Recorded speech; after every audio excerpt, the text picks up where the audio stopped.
All right. Okay. I think we can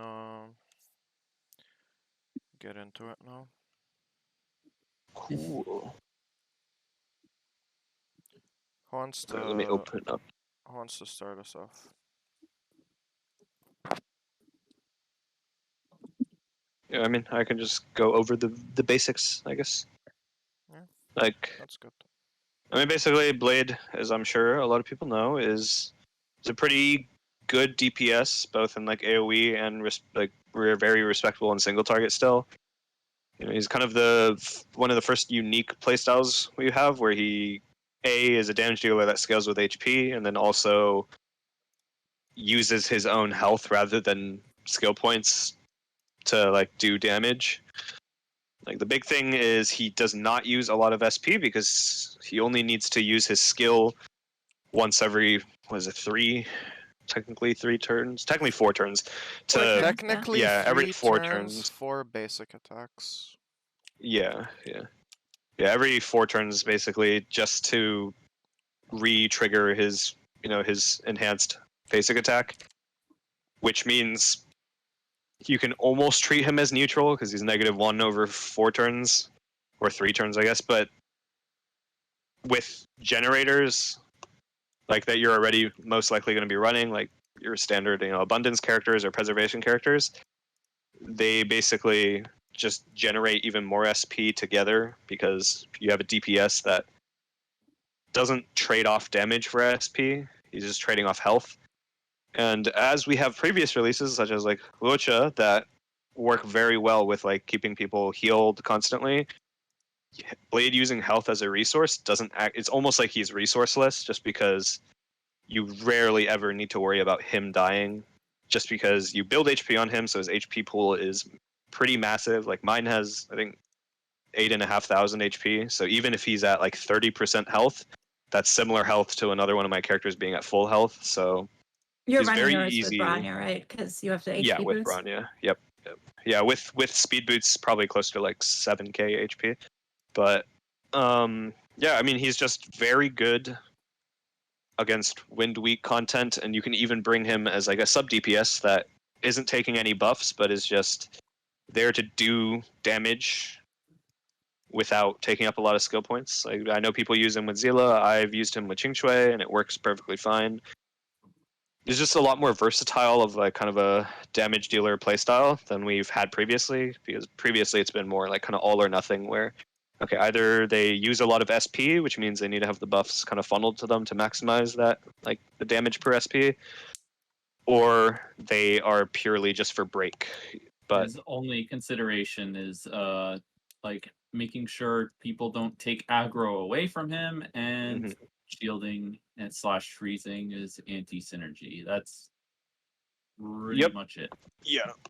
I mean, like, I guess just one of the unique things about his kit is his talent, which is if he takes damage 5 times, whether that's from him doing damage to himself through his enhanced basic skill or sometimes his ultimate, or if an enemy does damage to them. And again, it has to be actual damage, so that's why shields don't synergize particularly well with Blade, because if he's shielded and an enemy hits him and it doesn't break the shield, he will not gain a talent stack. And when he hits 5 talent stacks at C0, 4 at C6 or E6, he launches, he will automatically queue a follow-up attack that is true AoE. It's not blast. It actually hits every single enemy, regardless of how many there are, for like a very sizable chunk of damage, and heals him for 25% of his max HP. So it's kind of built-in survivability and even more damage. And like Mono said, if you are frozen or CC'd, much like other follow-up attacks, his follow attack won't trigger, but it will save itself so that when he becomes unCC'd or cleansed or whatever, he will then trigger the follow-up attack, which is nice. It's not as devastating to him. It's not like Jing. It's not like Jingwan's Lightning Lord, exactly. where if you get CC'd, you feel very, very sad. Yeah, and you lose an entire turn of damage with Jingwan, or like with Herda, you just permanently lose a proc. Yeah, it's actually pretty lenient, because as soon as he's unCC'd, he will then, I believe it's on the next basically action start, he'll be queued into the queue to do his follow-up. So it's not too bad. I mean, at least Herta has. He's like, pretty upper like focus overall. on He's it. just an extremely reliable character, Yeah. which isn't something I thought I'd be saying about someone who's constantly using his HP. Like we were before his release, we were all kind of worried about his survivability, right? Mhm. And just getting too low from hurting Yeah. himself. his But contact practically field. speaking, he doesn't have too many issues in that. You have both his own ult, like to set him back up to 50%, his follow-up for self-healing, and just in general, I found most of the time I prefer if my healer doesn't really focus on Blade. Like when Luocha uses his auto heal on him, I kind of feel that's wasted sometimes. I'm like, he's just going to heal himself up when he does his follow up, and it's going to be a huge amount. I'd honestly prefer if there was a way to turn that off. It's almost a little bit of anti synergy there between them because he'll eat up Luocha's auto heal every single time, like the moment it's available. Yeah, you're better off like splitting them up, technically, because it's what are you gonna do with all that SB? And you have the skill points. Might as well use the healers that demand it. Yeah, I mean, I think most of us are using Luocha just because he's a premium for the amount of healing he provides. And like I noticed this, like if I'm running Nat or even like Bailu with Blade, their heals are tiny. Like they'll be healing 1/8 of his health bar. And you're just looking at them like, really, that's the best you guys can do. Well, you just hope it doesn't bounce to him, I guess. Or at Yeah. least that's what I do. Yeah.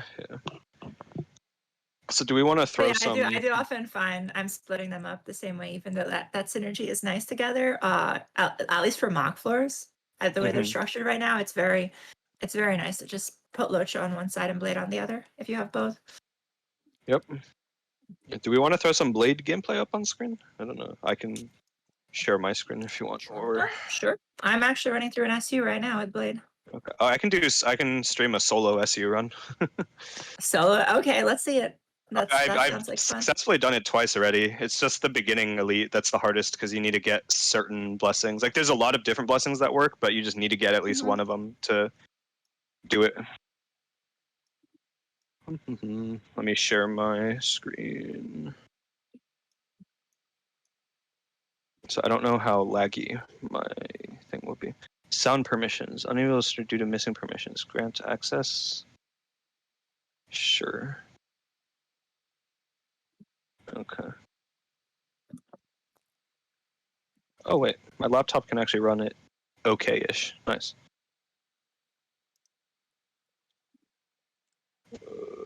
Where's the map?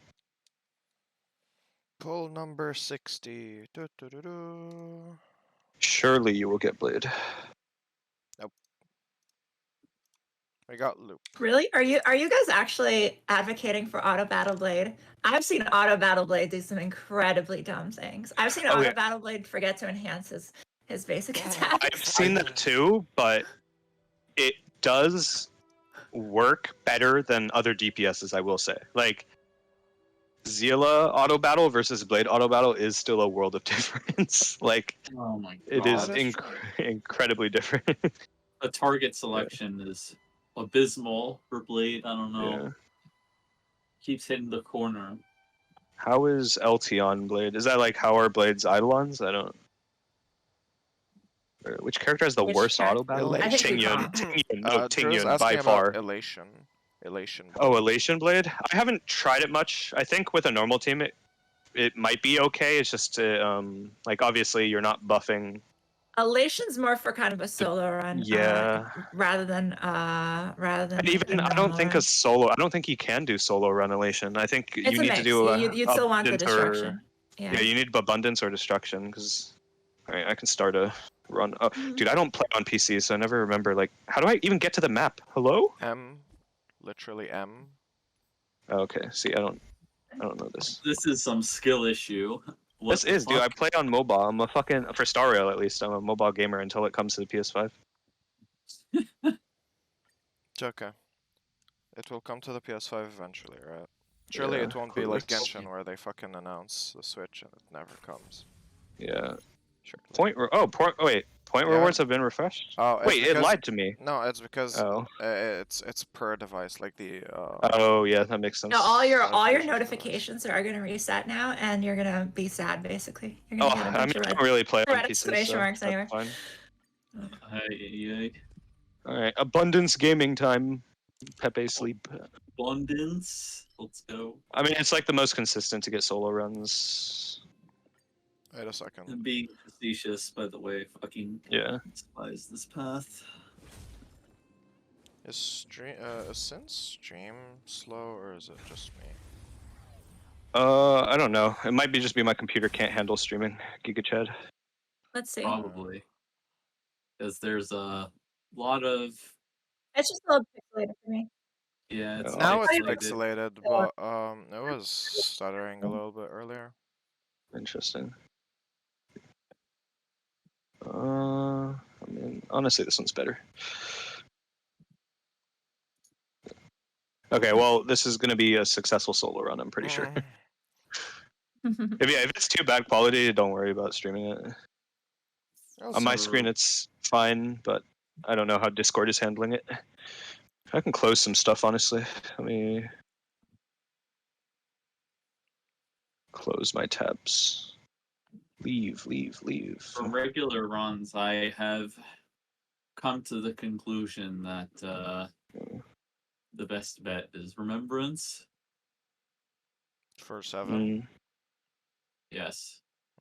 I can definitely see that. Just nonsense. I just do All of the destruction, dudes. call it a day. Okay, this is definitely an easy run. Because I have 4 of the good ones already. I was gonna race you. I started a little slow here on mine.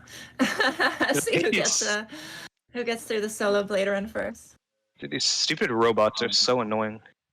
Good thing I it's why follow not? attack Who like this. Well, yeah, well, it's not fair, but we'll see. These are all so shit. And I guess I'll just take the speed. The attack is kind of useless. Oh, me when I miss. Me when I miss. Okay. Skill Don't issue worry, moment. I'm just skill issuing. Actual skill issue moment. GG. Oh my god. I got my Bronya to the perfect speed for my Qingque. Nice. God. It's so good. Speed. Can we talk for a moment about Fast Bronya? Because it kind of bothers me how many people I've seen so many people recommend her for Blade. And I'm talking Fast Yeah, Bronya, like I was gonna 160 say. plus Bronya. Yeah, it's not. I think and all not I just see- fast Bronya, but we should talk about like Blade and Bronya's relationship in terms of speed, because it does Oh, seem to be absolutely. like a very common topic that gets brought up.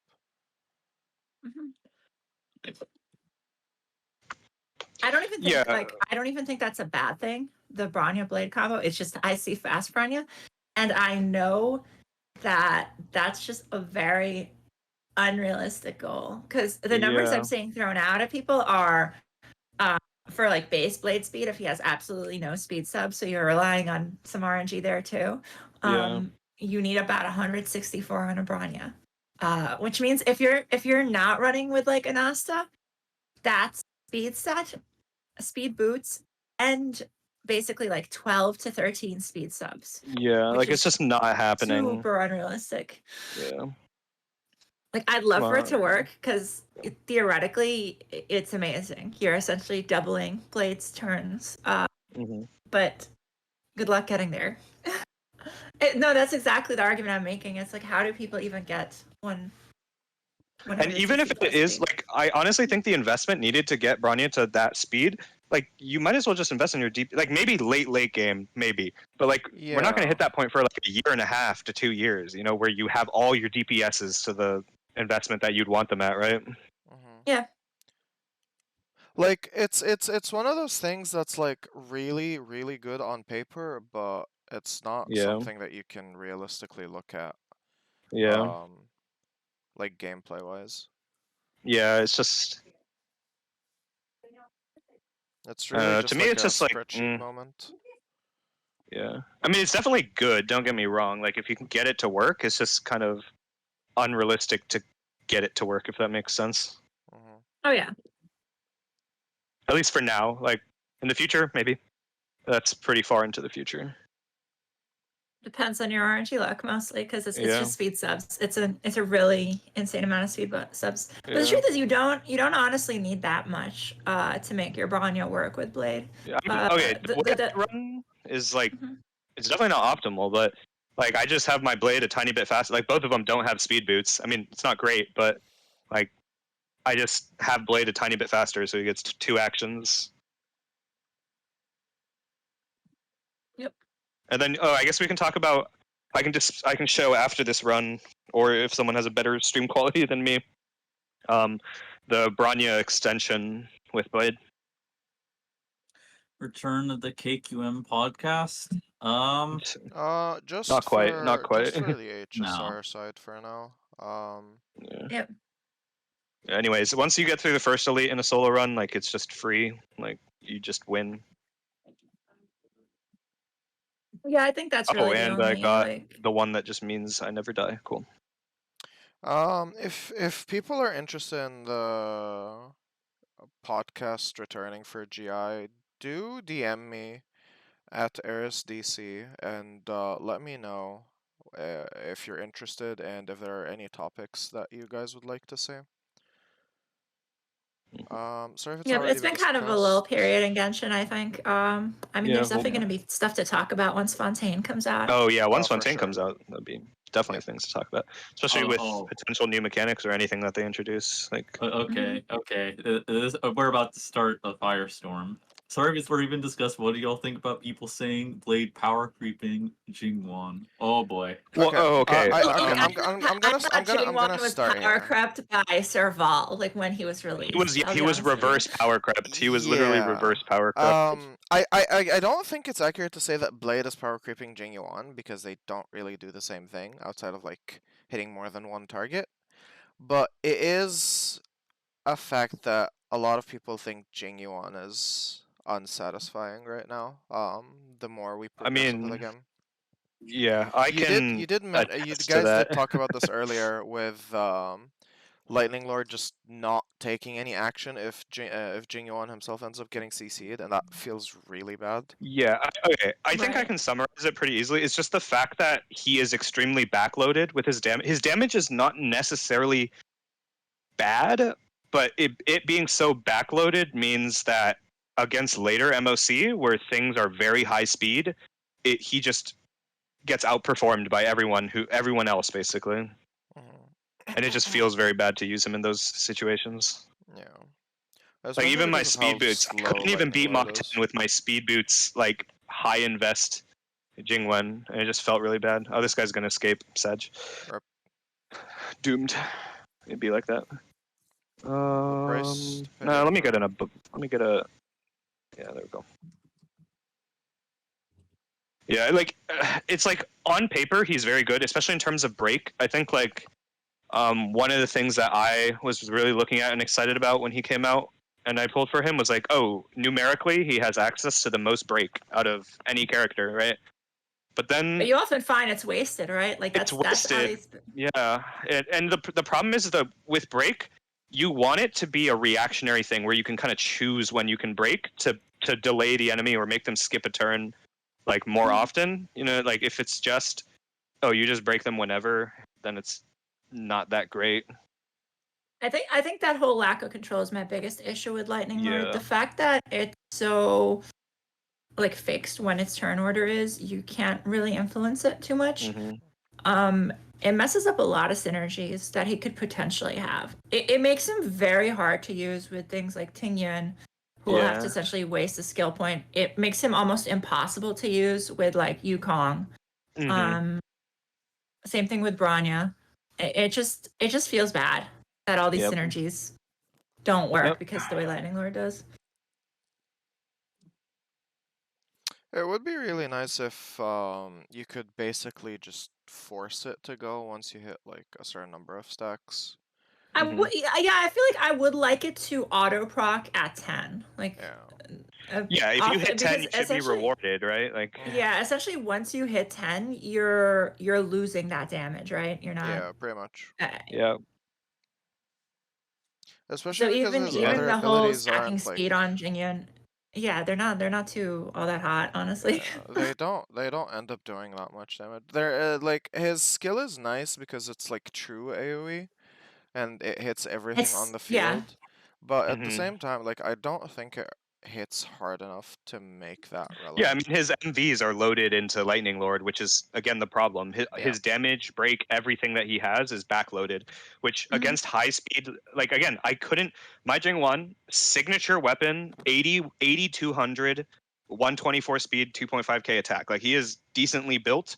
Couldn't do Mach 10 just because he's too slow against the wizards. Like Mhm. Oh, yeah. Yeah, I mean, there's my that. thing with him is that to my other he's characters too, but like my other characters with less invest cleared Mach 10 easier than he did, right? So it's the thing is he's genuinely really suffers in those like dual elites, dual boss situations because of the way his Lightning Lord targeting works and the way it splits. yeah. It really Yeah. hurts him. Yeah, the fact that his blast So- does no toughness damage is really Yeah. bad. So actually, like for what he's supposed to be good at, which is AOE, he's good at mobbing AOE, which is, Mhm. but he's not good at like these basically like two elite fight AOE fights. Yeah, He kind of has the herder problem, right? Like he's Yeah, good yeah. at content that's easy. yeah. I mean, yeah, Jing 1 like for farming or just he's really nice for like farming XP books or whatever, like the XP pages, because you can just stack Lightning Lord, kill a wave, and then Lightning Lord just immediately kills the next wave. But again, that's a bit of a niche scenario. I think this might be easier than my normal blade runs in SU. Oh no, I prefer him solo rather than putting Yeah. him in a team. I mean, it's slower, but it's more fun. I don't know. There's something satisfying about just doing a solo. It's not even Solo slower run. for me. Oh, okay. For once you get to the final boss, it is a lot slower than Oh, the at full the team. final boss, that's true. Yeah. Yeah, that's gonna take a little while. It takes me Good. 4 or 5 minutes to kill Kafka rather than just like 2 minutes or 1 minute or whatever. Okay. And it's like abundance. When he goes abundance, he actually has like a surprising amount of damage just because dewdrop and everything. Because he heals himself so much. I'm doing a basically mix of destruction elation right now. Actually, no. Give me abundance.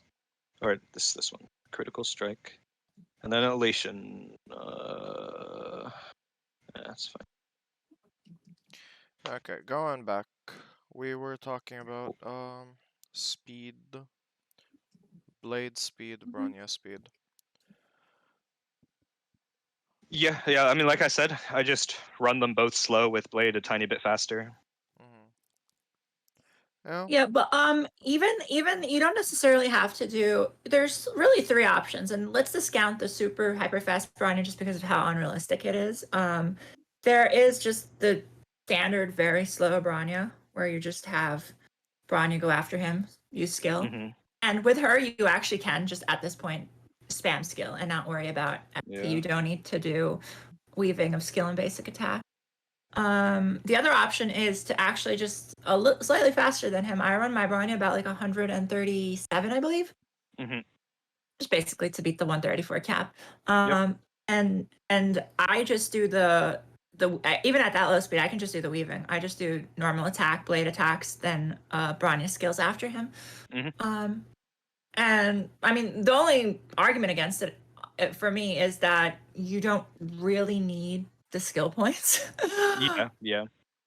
But they're there. You can do some silly things if like you need 5 skill points at all times. Like I said, I threw Wealth in the team because I can just spam his skill. He's practically a sub-DPS now.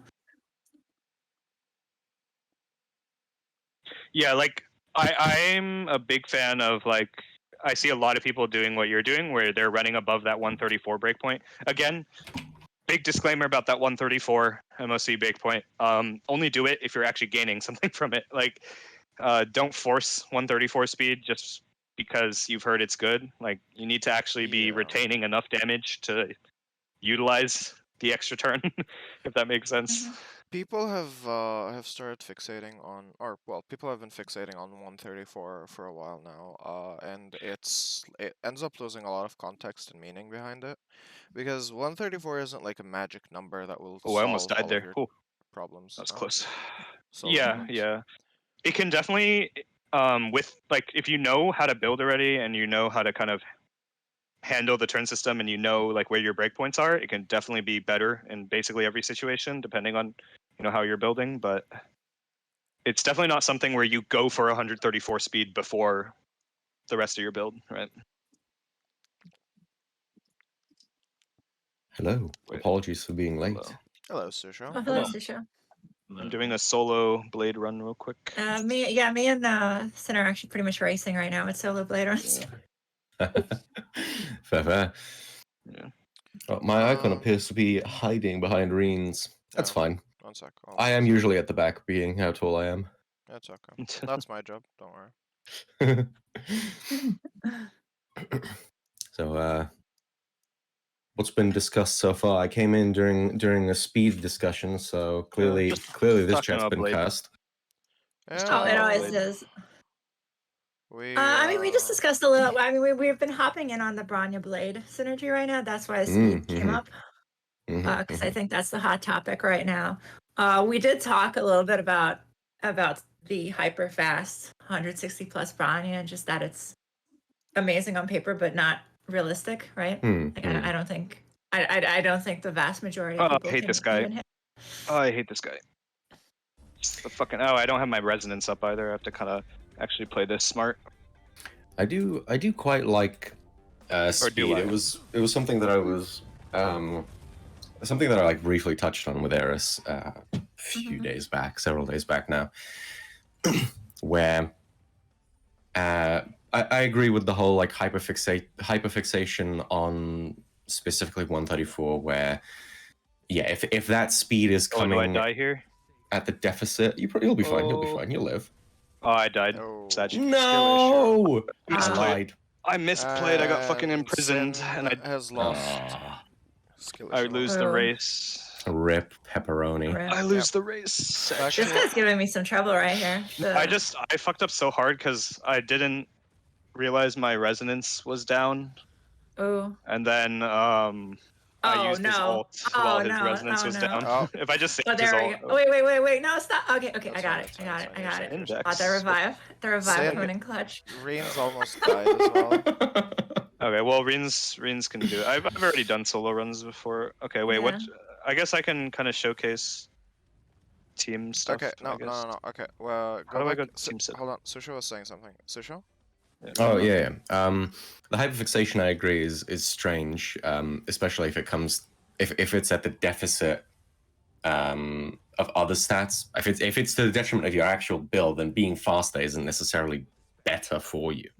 And I think that especially for like when you get to those extreme thresholds, like the ultra fast Bronya, like it's yes, it can be good, but it's also it's a more extreme example of something that probably a lot of players have already experienced, especially people who own like Sele or like naturally fast characters like that. Is that if there's a very big difference in speed between all of your teammates, eventually things are going to get really, really messy. Yeah. And it's kind of like if you have that hyper fast Bronya, then in order to maintain the theoretical benefits that she could bring you, you still need to be getting SP back, right? Enough to be able to do that, and then also the person that you're actively buffing with Bronya, and it's like you ain't got that SP, bro. Unless every other character also has 160 speed, yeah, good luck, bro. Yeah. However, I will say that it's a lot more pronounced at the lower end. So the last time that I was streaming my Memory of Chaos stuff before the MOC reset, the old one with the deer and such, a big problem I was running into was that some of my characters were just too slow. They were just too slow. Oh, I can show off the extension tech real quick on Blade. Oh yeah. So like with Blade, or same thing happens with Qingque. If you use his skill, like so, I have Bronya ult up, right? Like I could have Bronya ulted there just ahead of time, but if I use his skill and then don't actually attack yet, and then use Bronya's buff. Let me pull up the character menu after this. You can see Belobog March, 2 turns remaining, right? And then if I attack, wait for all that to resolve. Animations, please hurry up. And then you go, look, it still has 2 turns remaining. So if you use any type of buff, like which for the most part is just going to be ultimates, like ultimate buffs, in between when Blade uses his skill and then his basic attack, that turn will be buffed, but won't actually consume like a buff turn. So, you know, I had 2 turns remaining before I attacked with him, I still have 2 turns remaining. So the same thing works with Qingque, because Qingque can also use skill before attacking in the same turn. So that's just like some tech you can kind of be aware of, because it can be very helpful in Mach to kind of get more damage out of a buff. Mm-hmm. Qingque stays winning. Mm-hmm. Always. Always winning. Qingque is potential. Oh hot no, take. this run might be over if I get chain frozen like this. Oh. Qingque was is looking to be the Shangling of Star Rail. Mm-hmm. I think in some ways, yeah, definitely. Oh yeah. There's. I mean, she's versatile. She's versatile, very underrated early on. Mm-hmm. And It just was keeps getting 100% better. my fault. True. 100% my fault. Sushou is People the were only entire misled reason. because of you. I was also Holy, that's a lot of very burn. skeptical of her originally. Yeah, this is kind of a nasty fight right now. At least you're just me fully when I going. gamble with Mildis, am I right? Oh no. This is a good question from chat. Alberto asks, this is all for Bronya though. What about Oh us my god, non-Bronya that havers my using god. Tingyun and Yukong Wasn't expecting that much Asta? burn. Is there any So- breakpoints there for speed to be on the lookout for? Sorry, what was the question? I didn't hear. Okay. Alberto is asking, this is all for Bronya though. What about us non-Bronya havers using Tingyun and Yukong Asta? Is there any breakpoints for speed to be on the lookout for? Yeah, I mean, it would just be the same speed points you'd be looking at normally, like 120 at the least, 134 for kind of shenanigans and MOC first cycle. But again, it depends. It very much depends. Yeah, 120 is there are the a lot of. usual suggested breakpoint for Fleet of the Ageless, but I mean, honestly, at this point, do we even need the 120 speed with Keel out? that's another good topic. Yeah. That's we'll talk about Keel and Planars in a little bit. I mean, After for we Blade, wrap you're up not with going to it. be running Fleet anyway. It's Yeah. gonna- Yeah, it's you- useless. Yeah, Me with the my attack. 2 fleets on this team, just because I can't be bothered to farm the new set right now. Pretty much. I think as well, like. Bless That's you. not what I meant to say. Thank you. Well, So I guess someone's chatting mad smack behind my back. Rude. The speed It stuff was as well for me. other characters is very, like yes, you can aim for similar sorts of breakpoints and see like modest benefits from it, especially for like the supportive characters, especially I feel like for Asta. Mhm. But yeah, it does depend a lot on what exactly you're looking for, because for Tingyun, kind of the reason that you would really want to use Tingyun, obviously if you don't have Bronya, that's a different story, but let's just say hypothetically you do have Bronya, then the reason that you would opt for Tingyun over Bronya is because you have a damage dealer who is extremely ultimate reliant, right? I think that's Mhm. generally the use case where Tingyun really starts to shine. So like, Yep. let's say Hyper carry yeah, like hypercarry situations, or maybe you have Jingyuan, for example. Jingyuan really likes his ultimate. He wants to be ulting frequently to get his 10 Lightning Lord stacks. Having Tingyun be fast enough to regain the energy is going to be extremely important. And so if you don't have her built with a sort of damage focus, right? Because you can build her to deal some amounts of damage as well, thanks to her talent.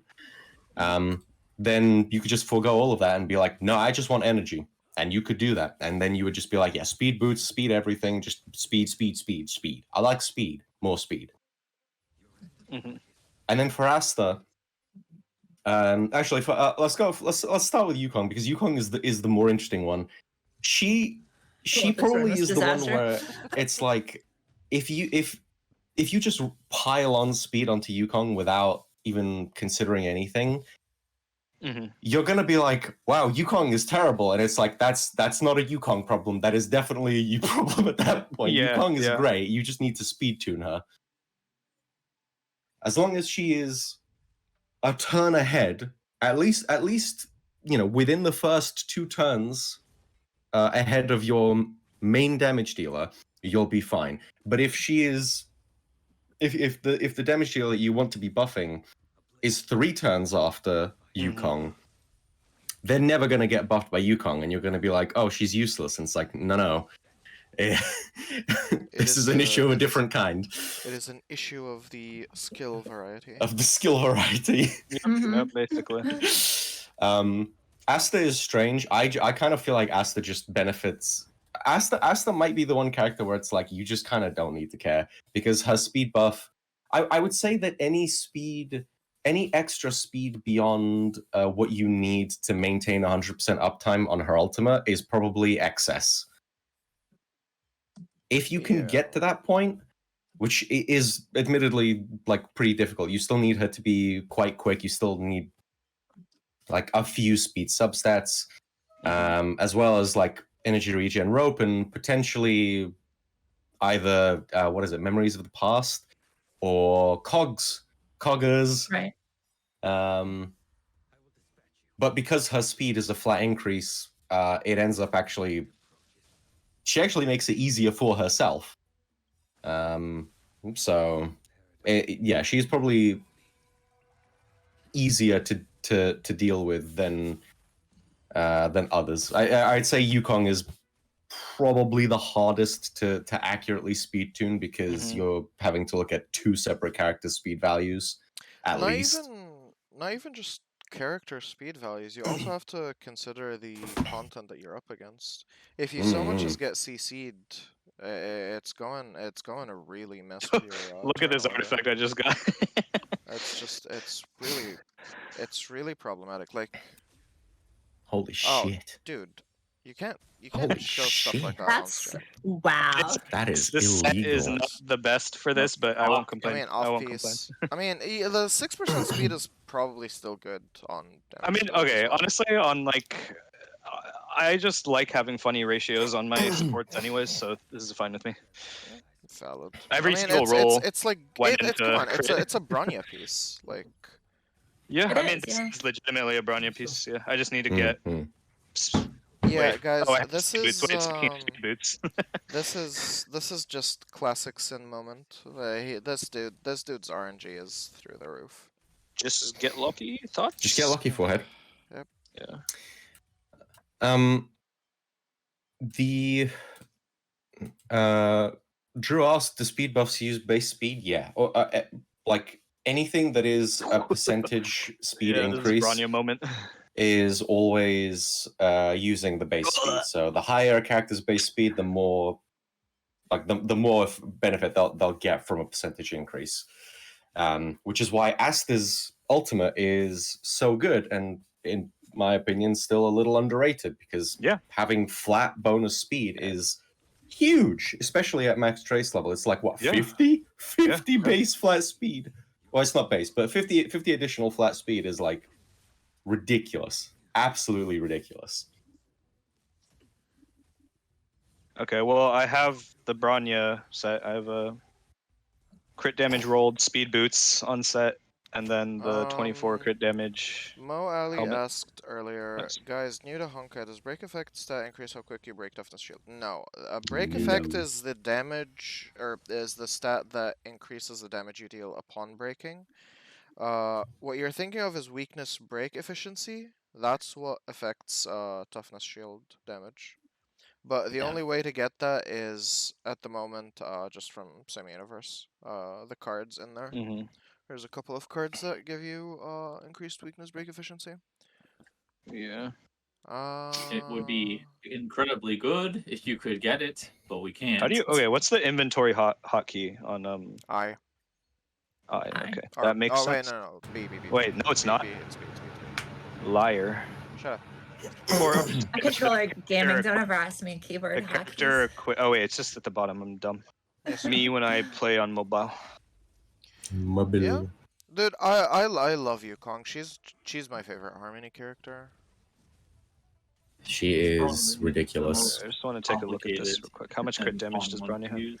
200 crit damage, Bronya. Good Chad. Yeah. Uh, It is a big issue that I do kind of feel a little upset that so many. I see so many people kind of dunk on Yukong for being like the weakest Harmony unit or whatever, and it's like, A, that's not true, and B, what are you comparing with? Like, all of the Harmony characters are kind of cracked, but for different reasons. All of them are. I think, yeah, it's just they all have their uses and they're all very good. Like, there's not a single standout bad Harmony character. Like, there's not It one that's helps. like, oh, this one I'd never use type of thing. You know? It helps that they are spoiled for choice on crazy fucking light cones. Oh That's my true. god. Yeah. A lot of the light cones that they have are just like really well. Okay, a lot of like the fact that Harmony characters are probably the only other. Yeah, this run is The- not the only other happening. path- Every time I run into the fire guy, he just with that burn dot. Yeah. I don't have the dispel blessing early on. Oh, Oh yeah, yeah. this is the Um, part where you're on Bronya, trust. No, The that's not a solo blade run then. It's okay, it's okay, it's okay. That's Huh. Solo Blade Ah. with Peanut Gallery Bronya. She's literally just there to dispel. Yeah. It's fine. That's fine. Mhm. My blade is honestly like what is this? The 4-piece quantum is actually excusable because it's fine because I'm using silver with him. Hey, Yeah. The 2-piece Bellabog is a little feels bad. Yeah. But I mean, Hey, but look at these 4-piece quantum. artifacts. Like, look at these. Like, I can't not run this. And I can't not run this. Yeah, those are really good for now. Yeah, I mean, like, once I start farming the new stuff, but like, I got fucking HP boots. I mean, this is kind of mid, but it is what it is. Mhm. This one's super mid, but it gets me to 4-piece. This one, actually, honestly, all my artifacts are a little mid. Besides this, I guess this is the only Mm. like. But I mean, he still ends up with. I have E2, so he ends up at 86, 156. So God damn. Sushou, you were saying something earlier. Ah, right. Harmony is, I think, the only other path that has like genuinely really good 3-star Lycone options. Besides, I think, Destruction. Mm. I feel like okay, so Cogs obviously I think everyone should be aware. Coggers is Poggers.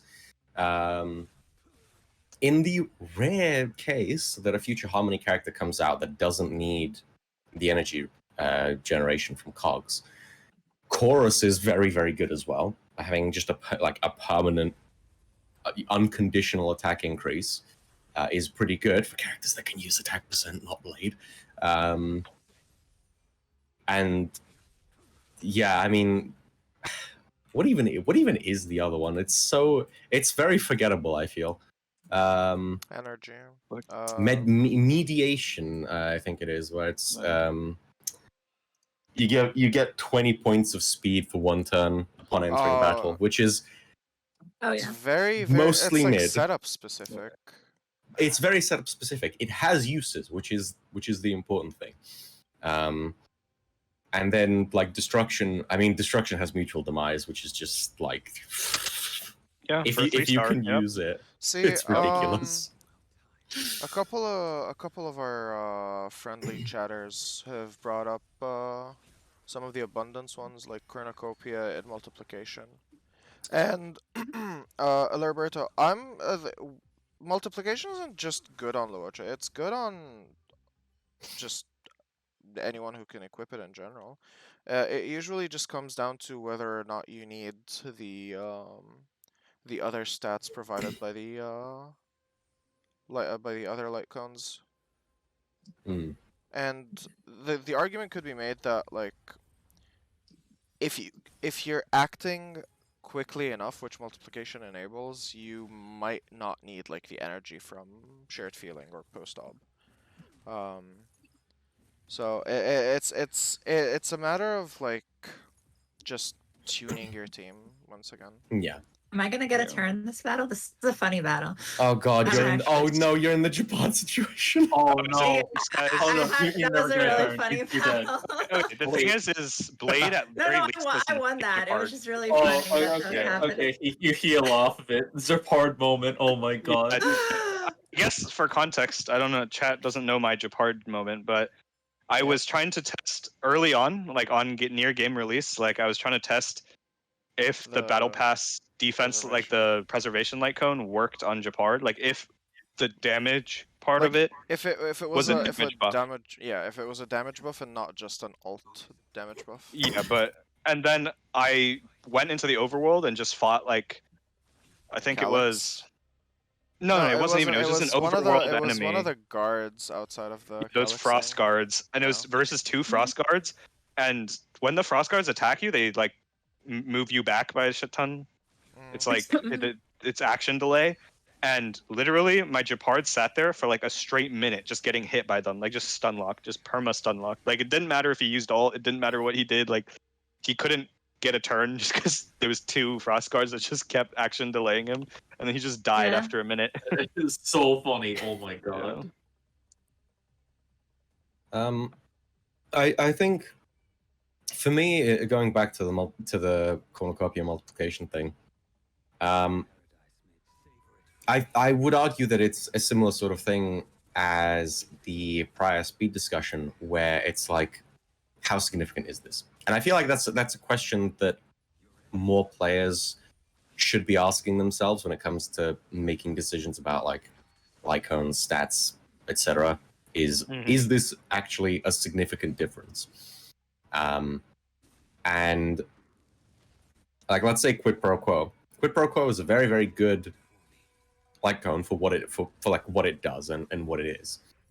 Having energy just given for free is pretty good. And it's, you know, the only condition is that it has the allies, in order for at least one of your allies to receive it, they have to be below 50% energy.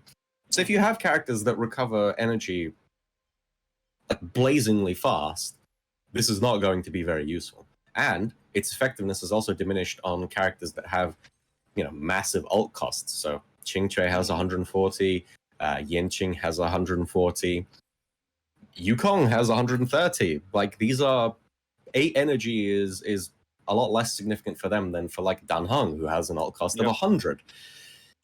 But then it's like, okay, well, if the ult cost is lower, then you also get to the 50% mark faster, and so it's likely that you might just not get to take advantage of quid pro quo's benefit if your actual abundance character is too slow.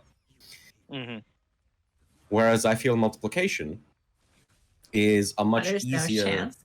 general recommendation, because it always does what it says it does, and having your healer be faster is generally a good thing, because if you don't need to heal in emergencies, you get the extra SP back, which can be extremely helpful, especially for if you're trying to sustain characters that are extremely SP hungry, like Sele or Qingque.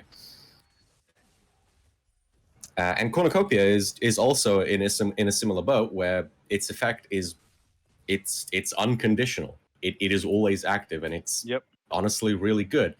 The biggest downside to multiplication in Cornucopia is just the base stats. They're 3 stars. Like, as good as the effect is, they're still 3 stars. So for Cornucopia, it's like, okay, what does that abundance character's healing scale off of, right? If it's HP, it's not that bad. genuinely, I don't think it's that bad. The HP difference is not like colossal, and you can usually make it back up, and the outgoing healing boost is more than enough to make up for it in my eyes. But if you're, say, Luocha, and you scale off of attack, or maybe you're a future healer, or some nonsense where it's like I scale off of defense, and it's like, okay, now this could be an issue. Now it could be problematic. So yeah, you still have to gauge it, and it's like, what am I looking to get out of this? Am I purely looking to get, extra SP multiplication? Don't care about anything else. The healing doesn't really matter. Then it's like, fine, go for multiplication. I would even say, please use multiplication. It is a good light cone, and not just for Luocha. Mm-hmm. Yeah, I mean, Yeah. I think a lot of it comes down to understanding how a specific scenario interacts with game mechanics and your chosen team, because it's not always as simple as like how people might be used to in like Genshin, where it's just like, oh, use X or use Y, like a lot of it just comes down to what you have available, like how much investment you have, and what situation you're going up against. Mm-hmm. Do I care about the Blessing of Remembrance? Could be a good one. Nah, Let's just try Could it. be a good one, yeah. Yeah. I mean, you might as well. It's not too bad. No, these guys gave me trouble last time. They Oh. chain froze. I got chain frozen, but I did pick up the Effectra's Blessing right now, so I think I'm in a better spot. Oh. This guy has to die first. I know we meme on this a lot, but it is like a lot of the stuff is genuinely just an IDP moment. It depends. Mhm. So like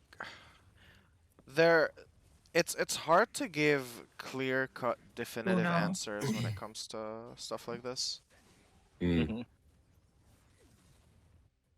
Mhm. What class do you like to be your sub-DPS? mean- IDP. Yeah. That has nothing to do with a class, in my opinion. That has to do with, can I play this character in a way that is very minimally negative or even positive in some Mhm. cases? If the answer is yes, good sub DPS. If not, no. That's it. Yeah, speaking of Kim, sub-DPS, I IDP mean podcast. that's a space where Blade kind of excels, just because. Oh no, it happened. He's super self-sufficient. He doesn't Yeah, really he care. doesn't need buffs to necessarily do damage. He doesn't require SP to do a lot of damage. And again, yes, he consumes his own HP, but he has so much HP to begin with that it's rarely ever a problem in terms of survivability, especially if you have like already a solid core team with decent defense. I think while Mayo, I mean, Qingque normal attack is still like a thing that you can do. I think it's fallen. I think it seems like it's fallen more out of favor as people have started to recognize that no, Qingque is worth your skill points. You probably should just use them on her if you have the option to. Yeah. But if you're in a situation, let's say, where you're fighting multiple enemies, multiple big enemies, Mm-hmm. say it's like a late stage mock or whatever, and you have two enemies that have like wildly varying weaknesses, and one of them is quantum weak and the other one isn't, then you could pivot like midway through, deal with the quantum one through having Qingque, numb all of your skill points, and then as soon as they're dead, just have her be like, yeah, I'm just gonna basic attack now. But even then, she still does a crap ton of damage, so it's like maybe she's a bad example. I mean, Yeah. I was gonna say this. We did have this discussion previously, about Qingque being slower than everyone else and not getting to use her skill to consume skill points. But that's not necessarily a bad thing in a situation like this where you're running her as a sort of sub DPS. It's kind of like a Blade thing, right? She might not be generating SP for you, but she's not taking any. Well, not usually. True. Yeah. And if I you're mean, up against like like an enemy or two that, like, whether or not like they could have quantum weakness, they could not have quantum weakness. It's still just like extra damage, and I think you can make the argument for it, especially if you're up against quantum related or quantum weak enemies. Yeah, it was a big problem for me last mock cycle when I was doing my pure free to play stuff, because she, in a situation where I did want to use her as like my big hitter, she doesn't have any. She doesn't even have any speed substats. So like she is base speed. I had her on attack boots, and she was too slow. She was legitimately too slow. And I was so miffed about it that I went back and I checked it afterwards, and I came to the conclusion that if she had speed boots, just speed boots, not even like additional speed substats, I probably would have finished, would have killed the deer within the 24 within like the 24 cycles remaining. Mhm. So it's like, yeah, and especially considering the team that I was using, for context, for the people that weren't there, it was Asta, Natasha, Herta, and Qingque against Ebendir. And after the Ebendir understandably went below 50%, if there were no branches on the field, then Herta was not going to be using her skill points. And I was genuinely overcapping on skill points most of the time. And it would be like, okay, that's already one problem. But then by the time it got to Qingque's turn, because she was so much slower than the other three characters, she usually had just naturally gotten her enhanced basic attack. So I couldn't even use those skill points anymore. It was so upsetting. So Interestingly enough, yeah, I think a lot of it comes down to investment too, because like I cleared Mach 10 with like a 99 speed Qingque, you know, or like Yeah. whatever the lowest speed she has is. So I think it's 98. Yeah, 98. Yeah, then maybe it was 1 4-star speed sub. Then I can't remember.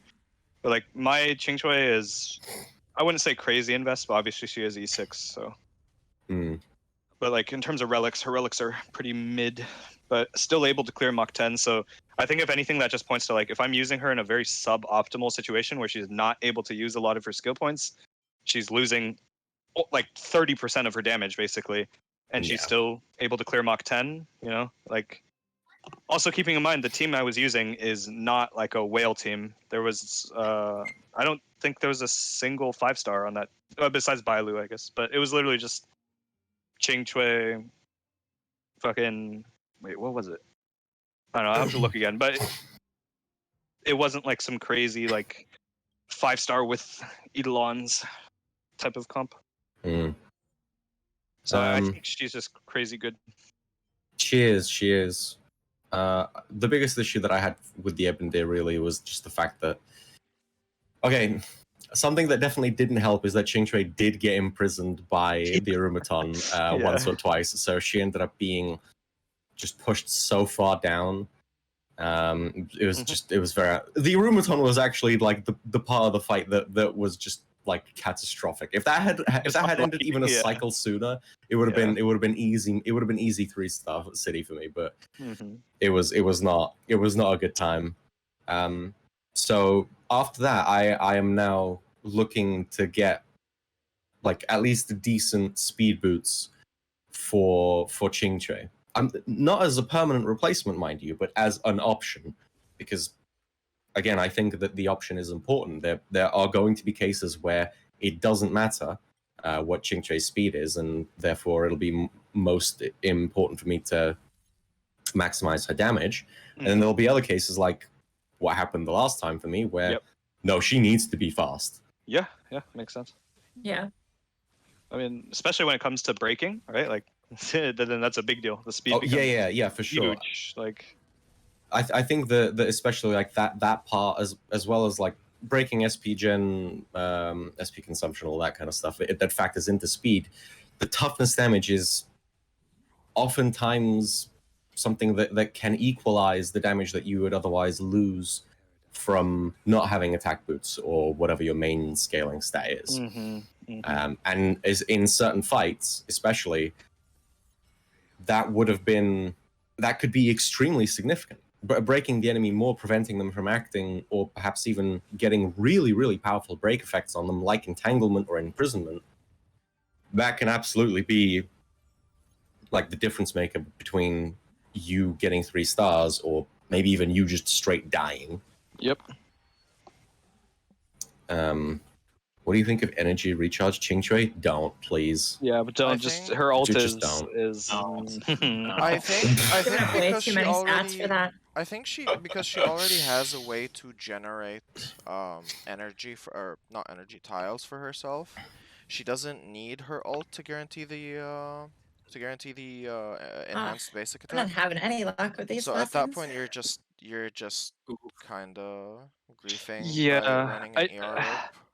the way I see it is, her ult definitely can be useful in situations where you have shit luck or you just don't have the SP to get to forehand, but it's not you're losing too much damage across the board by running ER rope rather than just attack rope. Yeah. Like it's just too much. Like Yeah. Yeah. For her, it's I mean, even completely like unjustifiable. it's more of an argument against the E6 because you have more SP to dedicate to getting her tiles. yeah.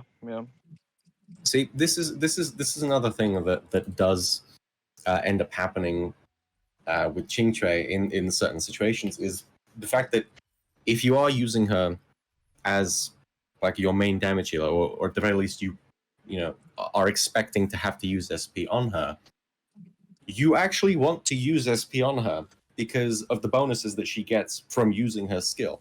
Yeah. So that's like another blow against like really slow Qingque in certain situations where, you know, if your other characters are massively outspeeding her, then you'll run into the situation I had where, hey, she just always has her forehand and literally can't use SP, and so it's like, yeah, the free forehand is nice if I were using her in this capacity, but it's a lot weaker than it would be if I had gotten even like 2 skill uses before getting it.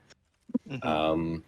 And for like getting her ultimate back as well, like sooner, it's kind of the same thing where it's like ideal case scenario, like absolute ideal case scenario for her ultimate usage is as like the backup plan, right? You use skill 4 times, you don't get forehand, you use her ultimate, which then is buffed by the 4 skill uses, and then you use the enhanced basic immediately, and you're back to, you know, low tile count, so that the next time it comes to her turn, you can start racking up the damage bonus again. Mhm. It's fine if you know, roll skill, get the enhanced basic, chuck it, and then immediately use ultimate to like pick up on the skill buff. That's fine. That's like the next most optimal thing. But that next enhanced basic is still not going to be skill buffed, right? So it's still going to be the quote unquote weakest version of it that you can have. And you really, I don't see a universe in which Qingque gets a significant increase in the number of good ultimates that she gets by going energy regen rope compared to not having that, because you're still going to want to be using, you're not going to do what auto mode does on Qingque, right, where it's like she gets hit out of turn and then gets enough energy and she's like, oh, I'm going to ult immediately, and it's like, no, don't do that. That's a waste. Yeah, Qingque think- all more often than not, I end up holding it rather than using it. Like, even in cases where, like you said, like after using your enhanced basic, you ult immediately after. I actually skip doing that sometimes if I look and can see that I have enough SP to hit another forehand the next turn, because I'm just losing a lot of damage by having the immediate 4 tile from her ult. Yeah. I'm gonna be honest. Most of my Qingque ults are just for break. They're not even like. Yeah, that's the way to use it. That's a AoE fair way to break. use Yeah, it. I'll agree that that's actually also quite significant because of how strong entanglement is. Yep. Like if you really need to guarantee entanglement on an enemy, which is also a thing that happened to me in my previous mock thing, where I was like a sliver away, and then Herta's goddamn follow-up triggered, and then it's like, oh, I guess you're frozen now. And it's like, that's cool. Yeah. I would have preferred the damage, but Yep. sure, I guess. Yeah. Especially with the changes to entangle now, it's very, very good. Oh god, We'll genius get to set, am I right? Yeah, we'll get to that in a little Yeah. bit. Okay. So do we do we kind of glossed over this earlier, but let's talk about Blade's support options. Because we were talking about this the other day, and we came to the conclusion that Blade doesn't really have like particularly good support options outside of like Bronya, right? Because everyone else buffs like Well, I think you attack just have percent. to approach it differently. When you say support options, As usually in think like of a harmony buffer. Yeah, yeah, yeah. Like specifically Right, a but harmony with him, buffer. you're gonna see a lot more use out of your nihility Yeah. debuffers than your Yeah, harmony yeah, buffers, I I think. agree. But Yeah. that's another thing. People still like haven't really come around to defense shred, I don't think. Because like that's the argument you see. People will say supports and they'll be like they'll talk about harmony options specifically, right? Right. But like you were I mean- saying, having But I both think in many Pela- cases with Blade, Mhm. yeah, like in many cases with Blade, a Palo will be a much bigger buff than like an Asta, for example. You're not getting anything out of the attack buff. You have to consider Blade's ratios are very, very bad for his attack damage. Sen, you I were also, saying? I just think that I think there's like a disingenuous argument that can come out of it where it's like, oh, Blade is terrible if you don't have if you don't have Bronya, which I think is untrue because the whole reason that Blade is kind of I view him as like a pretty great character is because of his flexibility and the fact that you don't have to just run him in the hyper carry comp, right? Like you Sure, don't have sure, to just yeah. run him with Blade And that's or why I bring Bronya, this up. sorry. Because Yeah. like people will see that he gets paired with Bronya all the time, and they'll be like, "Well, I don't have Bronya. Am I just doomed?" Is it troll? Yeah, I to mean spare that's because that's his hyper carry comp. But like, if I'm running with Qingque, like taking Tingyun there is still fine, or Asta, or like it's yeah, it's because not really a you'll be problem there. directing your buffs generally to the other carrier. Like Yeah, this is I mean, this is what also we're talking about. I also think you can just like I don't think it's so bad it's unusable to just use Tingyun with Blade or something. Like I don't For I sure, don't for see sure. that huge of an issue with Ooh, it I if think I'm being Tingyun honest. is a fine choice, yeah. Yeah, Mm. like Blade ulting more. Like Blade has a very good ult, so Yeah, yeah. I ulting mean, more that often. is an option. Yeah. But then we go back to the to what we were talking about with defense shred and Yeah, I mean, the- I feel like in a lot of cases you can fit both, but if you can't, yeah, a lot of times it will just be better to bring. yeah, like if Halo. you're doing like a hyper carry, right? Like because with Blade's ult, like it is somewhat situational. Like what value are you necessarily getting out of this? Mhm. If you don't need to have your ult up as frequently as possible, then there's not much need for a Tingyun there. Because her buffs are an attack buff, which is great for most other characters. A somewhat smaller damage buff, and the energy regen is her big thing. That's her big selling point. So if you're not really making much use out of the energy, then you could just run something else there, and then I mean, save I Tingyun don't- for your other side. I mean, Tingyun's damage percent buff is pretty significant. I wouldn't necessarily call it smaller. Like, if you have, I don't know, Eidolons at the very least, like without Eidolons, 50%, that's already good, especially because it's 2 turns or up to 3 technically with extensions or shenanigans, but. Yep. But yeah, I mean, yeah, you are losing like a lot of the value out of the attack buff, but at the same time, like I view kind of harmony supports as like separate from attack buffs. Like attack buffs is kind of just inherent to the harmony supports. I'm more so looking at like what they bring alongside that, you know. And then the other argument to make is what else do these units provide? Right? Because like yeah, we're talking about like them. We're talking about them from like a buff POV, but there is a genuine argument to be Mhm. made for bringing someone like Asta along just for the break, right? Because just for I mean, her either ability that to or break. if you need to hit certain action breakpoints, Yeah, like exactly. Asta can just be better, yeah. Like if you don't Mhm. have Bronya. Like it's not necessarily about the buff percentages, like the buff numbers. Yeah, and that's my main point is I think people hyper focus on damage too much, and I think especially as we get like even just a month forward into the game, where people will start having better relics, like damage is rarely really the issue. A lot of times it's more like, oh, like I can't break this person fast enough, or this enemy is stun locking me because my team is too slow, or there's stuff. It's situations outside of just like, oh, I need more damage. Generally, right? Like Mm, it's situations that are easier solved with just an existing character versus saying like, oh, I just need to get perfect relics, or I need to pull for his signature, stuff like that. Like I feel like a lot of Mhm. people reduce certain problems down to that versus, since it's a strategy game, right? It's not like Genshin where relics will solve Reens. everything. It's more about how you're approaching every situation and then bringing the appropriate tool for that situation. And sometimes that might be unoptimal from a damage standpoint, but you will clear farther than you would have with like the optimal damage setup just because you have more survivability or you have more utility, more energy, whatever it is. Mhm. Yeah, Hmm. pretty much. Like at the end of the day, element matching and just yeah, element matching.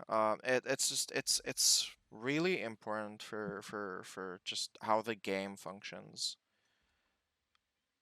Mm-hmm. Um, Yeah, I mean it's a strategy game. It's playing around the enemy, and I think that Mhm. might be. I've heard it a lot from people who play a lot of Genshin that I'm friends with, who are like complaining about like, oh my god, I don't like that I'm forced to use different teams and different like and play around enemies. And like, well then, like maybe a strategy game isn't for you then. Like like it's yeah, pretty much, cause Genshin really just I mean, yeah, babies this is a you in game the where way. fights can be won or lost at the character select. Like that's an easy way to put it. Like Genshin really babies you when it comes to a lot of this stuff. Like there are a lot of games out there that will just force you to use specific things, especially when it comes to gacha, right? That's the whole selling point. They'll balance the game around the newest shiny so that you want to pull that. That's just how these games work. And yeah, outside of yeah. outside of gotchas, I say this to people a lot when they bring this complaint up. Have you actually played like a gotcha before? Like this is an entry in the Honkai series. Have you played like go take a look at Honkai Impact.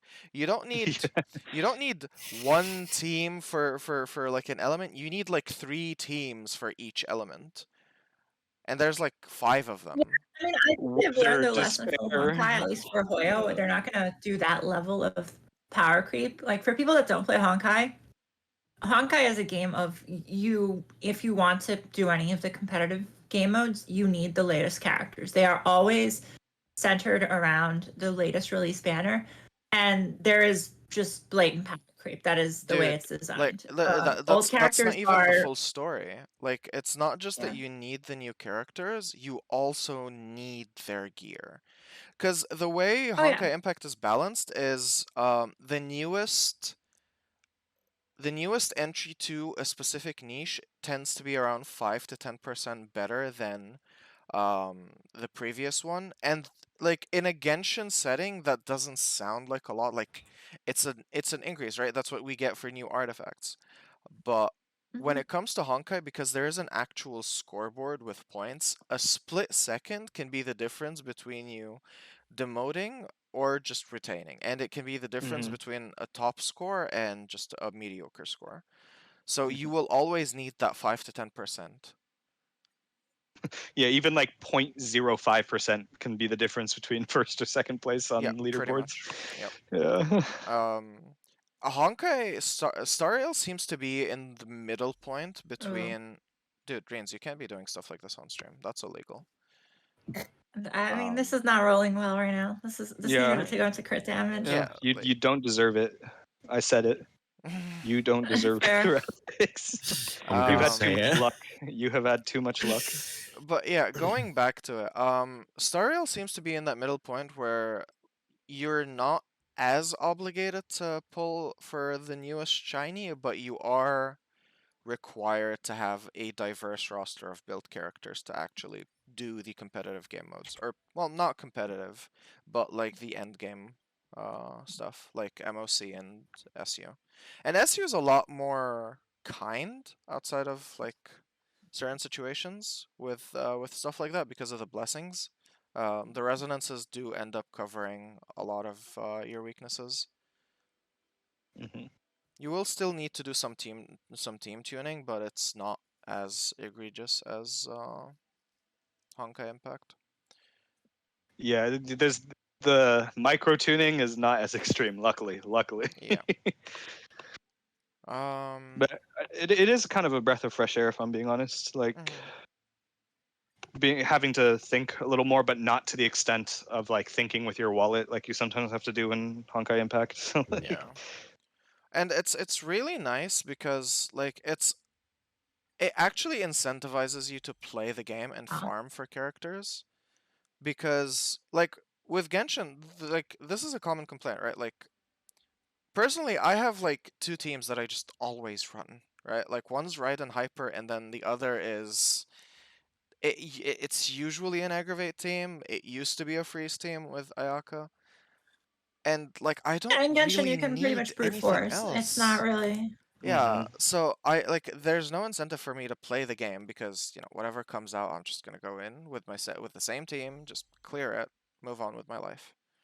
But Yeah, for and Stariel, you can't like do that, right? Like I got to Yeah, MOC yeah. 6. I saw like I beat the first monkey. I was like, nice. Okay, we did it. And then I was immediately troll despairing as soon as I saw the next wave, which was Monkey and Disciple of Sanctus Medicus. I was like, oh, that was the warm up. I see. Yeah, it's kind of like if you Yeah. don't have Luocha or Pela right there, it's kind of Yeah. troll And despair. the team I It was hurts. running was like Fire MC, Asta, Natasha, and Sealy, I think. And it was just like, Yeah, nope. that is gonna struggle a little bit. Yep. I literally just saw the next wave. I pressed escape and I just left. I'm not gonna bother. That's, Yeah, no, thank you. yeah. I honestly, okay, that brings up a good point though. Is I think like in Genshin, you get into this, and same with me. Like the way I play Genshin or the way I pull for Genshin is very much like, oh, I'm just gonna hyper invest into the people I enjoy playing, and then just force them into every abyss because I like playing them, which doesn't work as well in this game. But that's why certain characters like Silverwolf are already like who are already inherently valuable might gain some like subjective value just from being like, oh, if I have Silverwolf, I can force a character into what would be like a bad situation because there's no weakness there or something like that. Yeah. Yeah, honestly, But, that's yeah. like that was my entire reasoning behind getting Silverwolf. Aside from like really liking her, this was. I'm She pretty does sure let this you was on play a little stream. more like just whatever you want. Yeah, she lets you basically. Pepega a little more with team comps, which is nice. It kind of goes both ways because we will eventually get to the point where we have like more quantum support options like buffers, debuffers, sustain options, etc. And having Silverwolf there just means that you essentially always have a team ready, regardless of what you're up against. Yeah. You just run 4 quantums and you're guaranteed quantum break. Hey, until I guarantee that they're gonna start introducing some hard counter mechanics. Like, I guarantee it. Good, and they should. They should. Yeah, they're gonna start being stuff with like 90% quantum res or like. Yeah, and or like that's fine. Because yeah, they can't do that like everywhere, but even if they do, that's good. That's good game design. It encourages balance. diversity. Exactly. They kind of have it already with like. Yeah, people I mean, that- you can't realistically support a continuously growing roster of characters if every character is decent at everything. You don't want jack of all trades. You want very specialized characters that are good at their situation, at whatever situation they're designed for. Yeah. And that's definitely something that they're good at doing, as evidenced by the existence of Honkai Impact and not Genshin, because Genshin is not good at doing that. They have the idea down. It's just the execution is not great. Yeah. I think it's more. It might be on purpose, honestly, because Genshin is just more popular and it's like a more casual. Like a lot of people, and even the way I play Genshin is different than the way I play HSR. Right? Like I said, I just kind of play who I think is fun. Don't give too much of a shit about team comp because either way it can clear Abyss, right? And then so I think Valid. it's almost like a different style of game. Just I do like think they're I do gacha think games, that's but a a different kind. discussion altogether. And if we get Mm. into it, we might be rabbit holing. We can definitely Yeah. save it for like a different day, though. Yeah. But yeah, so I think that's just the different game genres, honestly. Like Yeah. you can't expect that same level of like generality in a turn-based game because the strategic element is as important as the like in battle tactical choices you make. Mhm. Yeah, the planning is as important as the execution. Okay. I think we've talked about support and team options enough. Okay. Time for the good stuff. Let's get into the gear. Let's start off with planars, right? Because they're new and people are interested. Okay. Absolutely. So, planars. We just got the new Rutilant Arena planar, which is definitely the late game option for just farming, right? Because it's the stat requirement on it is pretty high. You need 70% crit rate for it. That's definitely an end game situation where you're actually farming for substats at this point. In regards to Blade, you might think that Rutilant Arena is just his best option, but it's actually like it's very close to being an even split between Rutilant and Salsato. Yeah, And I hate to keep saying the phrase "it depends," but this is really a case of it depends on how often you're proccing his follow up. So in situations, for example, AOE situations, mobbing situations, where you get dots thrown on him. I don't know if you guys were watching before, but in SU when I was having the wind shear dots on him, he was just proccing his follow up immediately, like every single turn. You suddenly that starts to favor Salsato. In more single target situations, Rudolin is going to come in. So they're very close. They're extremely close, and it's going to flip flop which one's better depending on which enemies really you fight. And the basic Also, I takeaway guess- from that is don't feel pressure to farm either this or that. Farm whatever you need more of. Yeah. Like the way I view it is, I still think Salsato will generally be better at this point in time for most people, just because, again, 70 crit rate is a pretty steep requirement, and also just because you're more likely to already have decent Salsato stuff, and also there's a lot of characters that just use Salsato anyways. Yeah. Here's the thing though, like specifically for Blade, he has a lot of crit rate sources, right? He has crit rate traces. If he is one of the easier characters to get the 70% on, yeah. He has especially with Longevous. Signature. He has so he has crit rate. He has crit rate traces. He has Longevous. You get the 8% from the Planar 2-piece. It's pretty easy, relatively speaking, to get to 70% on him. And I will say this, I think it might just be better to farm this because it's more versatile. Like you can use this on a lot more characters. As well as Broken Keel just being as good as it is.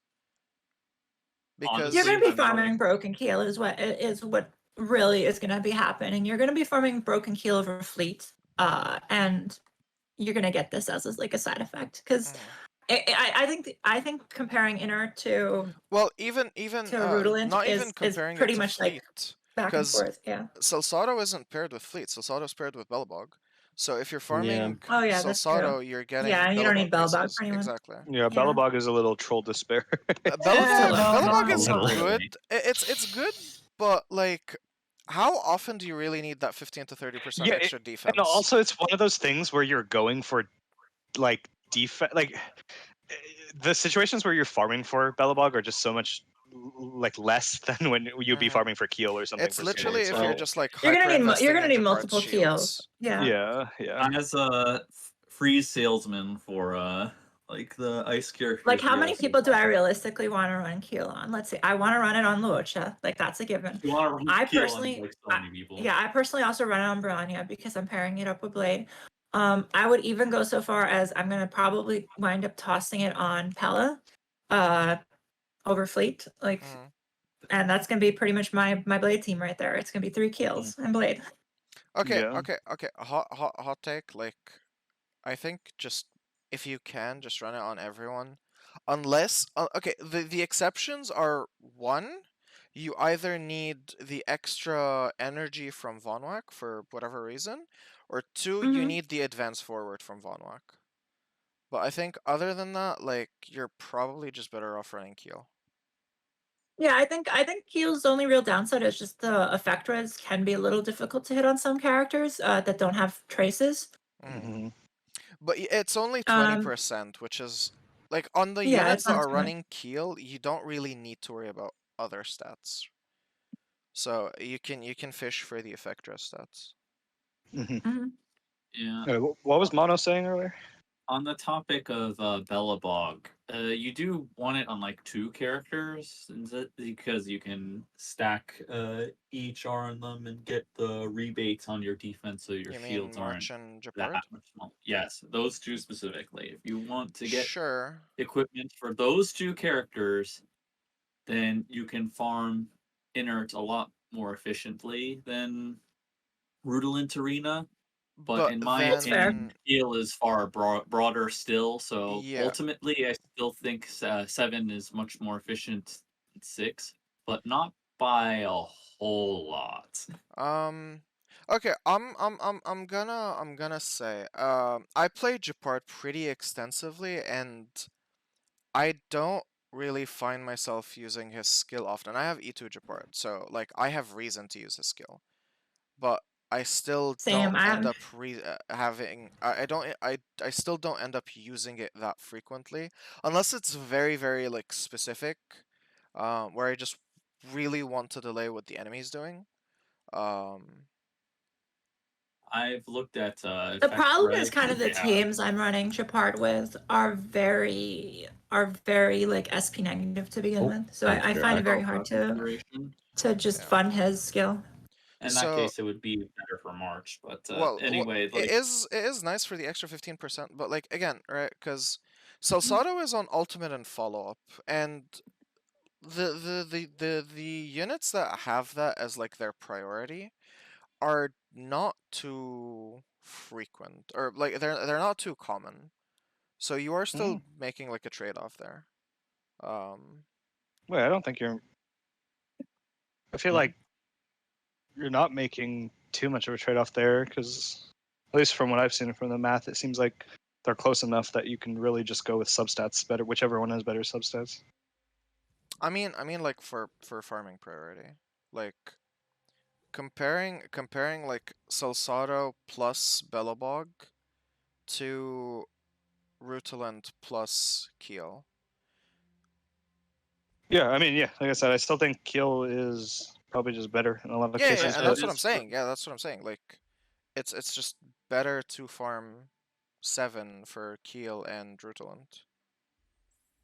Yeah, but I think Mono is just saying, like, for a specific, like, freeze-based team, like, it's Bellabog not can be. freeze. better. Based. He's So just saying like- for very specific characters, being March and Japard. Yeah, very specific characters for very specific fights where you know they have like next to no resistance and your freezes are going to land if you run Bellabog plus effect hit rate chest. That's where I'd say Bellabog is valuable. Yeah. I mean, I've seen people, like, some 4-star only Fair. clears using March with what you're talking about, like effect hit rate chest and then 2-piece Yes. Bellabog.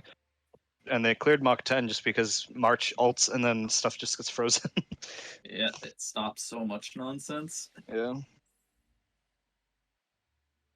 But yeah, ultimately 7 better than 6.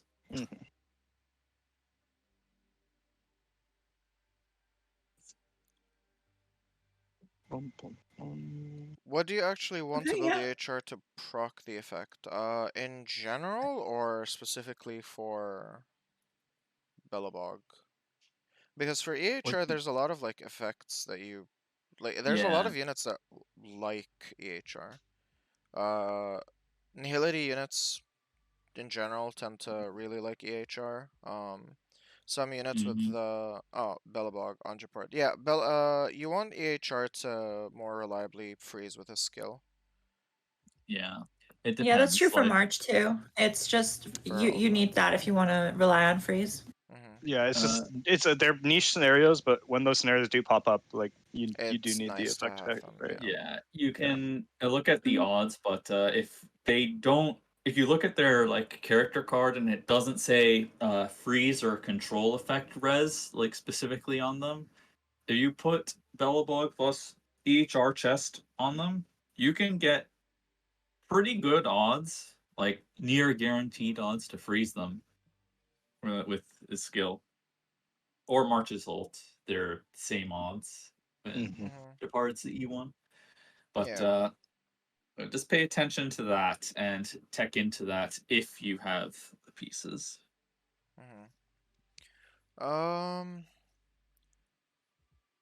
T6 Sky Art. Kafka isn't out yet, so we're not making any claims about how she or her teams will function or build. Come back when she does release. We'll have a day 1 ready for her. Lots of Kafka interest to go around.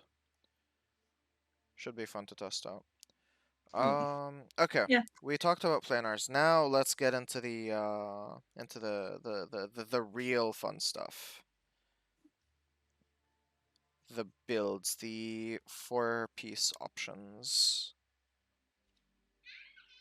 So normally you guys would just see Longevs and you'd be like, oh, well, this is clearly Blade's set, but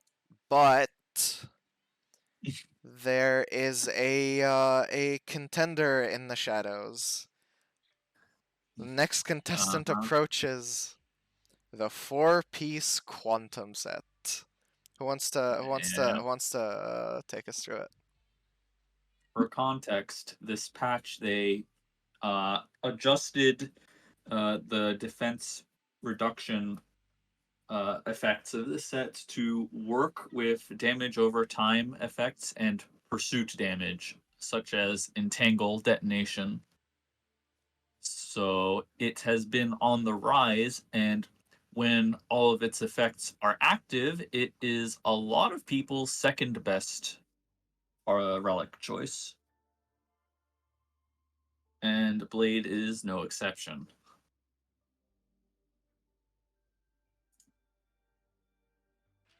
Is Yeah, that I assuming think they're I think quantum this weak? is Yes.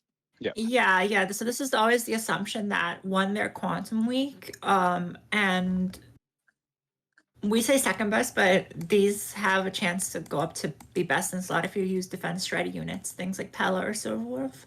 And usually most people that are running this as like the gimmick would have Silverwolf to be able to slap on quantum weak on everything, right? Yeah. It's like in general, it's second best, but you can make it really fucking good.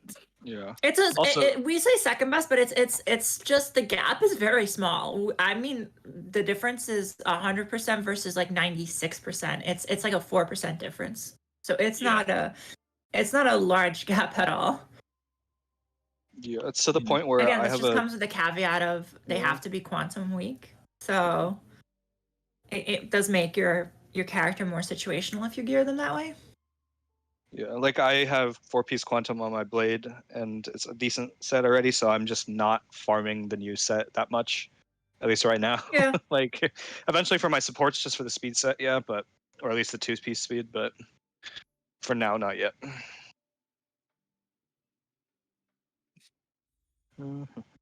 Is musket bad on blade? Yes. Okay. I mean, you can like. I you mean, can yes, it is. cope with it. You can cope with it, I guess, if it's so much better substat wise than your other options. But I would still farm a different set for him.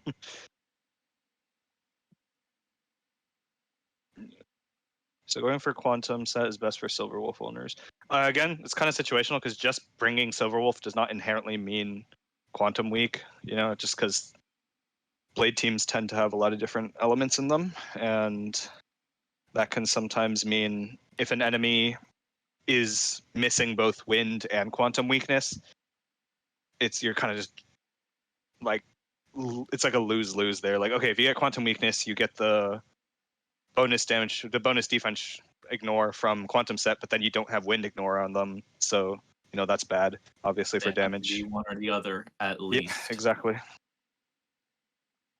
Crit and wind on blade or HP? Definitely crit.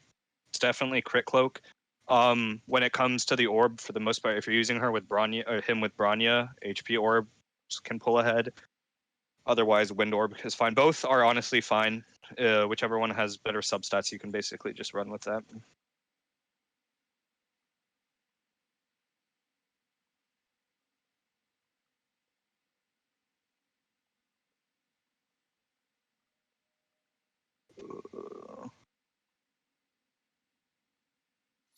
Did everyone die? Also, the Oh, quantum no. set Oh. isn't just good for blade or DOT characters. It's looking pretty interesting for just damage dealers in general.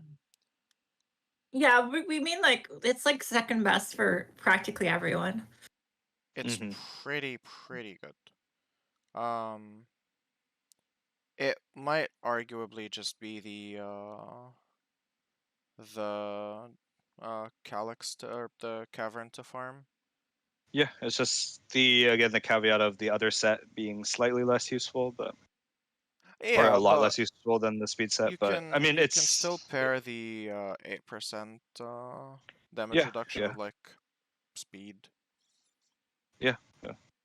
And it's also funny enough, if we're talking specifically about Blade, the guard set actually enables him in a very niche scenario to solo Mach 10 completely alone. If you have a 4-piece guard set on him and near 100% or 100% effect resist through main set and substat, you can solo Mach 10 with Blade. So technically, if we're just talking about Blade, the quantum domain is his theoretical More meme best. seriously, Yeah. I would not discount like throwing 2-piece guard on your random supports because you're trying to Tingyun, yep. optimize for durability rather than like actually making their damage marginally relevant for a very long time. So Yep. Your Yeah. potential DPS doesn't matter if you're not alive to do it. Yep. That is just Yeah. that is just the fact. I mean, if you're not building your Tingyun as a pure tank, what are you doing, right? Exactly. Correct. it's So yeah, quantum is looking very interesting. We might have something out on that fairly soon-ish. We'll see. Is there anything else? yes, actually, crit and wind on blade or HP. I want to know this Yes. too. Oh yeah, I'd already Yeah. kind of addressed that. It's Okay, crit body like Sin was saying, as for your ball, your sphere, that one's gonna depend a bit more. Blade can end up with a lot of like damage percent buffs, if you're running something like Secret Vow or if you're running something like Bronya. So at that point, you might be better off running an HP orb. it's almost completely just substat dependent. Like Yeah. even without Bronya, you might just use an HP orb because it has better substats. It's not The something difference where is very small. It's yeah.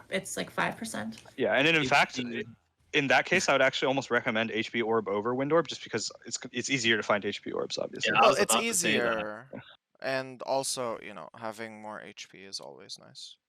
Yeah, I mean, yeah, there's some situations, especially with like, let's say you're using with Luocha, like having more HP just means you have more MV, or not MV, I guess, but like a bigger base pool of HP going towards your potential ult damage, and then it also enables stuff like Mutual Demise or Arlen's Light Cone to work better, because your healers, if they're constantly healing you always to full, you're going to have terrible uptime on both Mutual Demise and Secret Vow.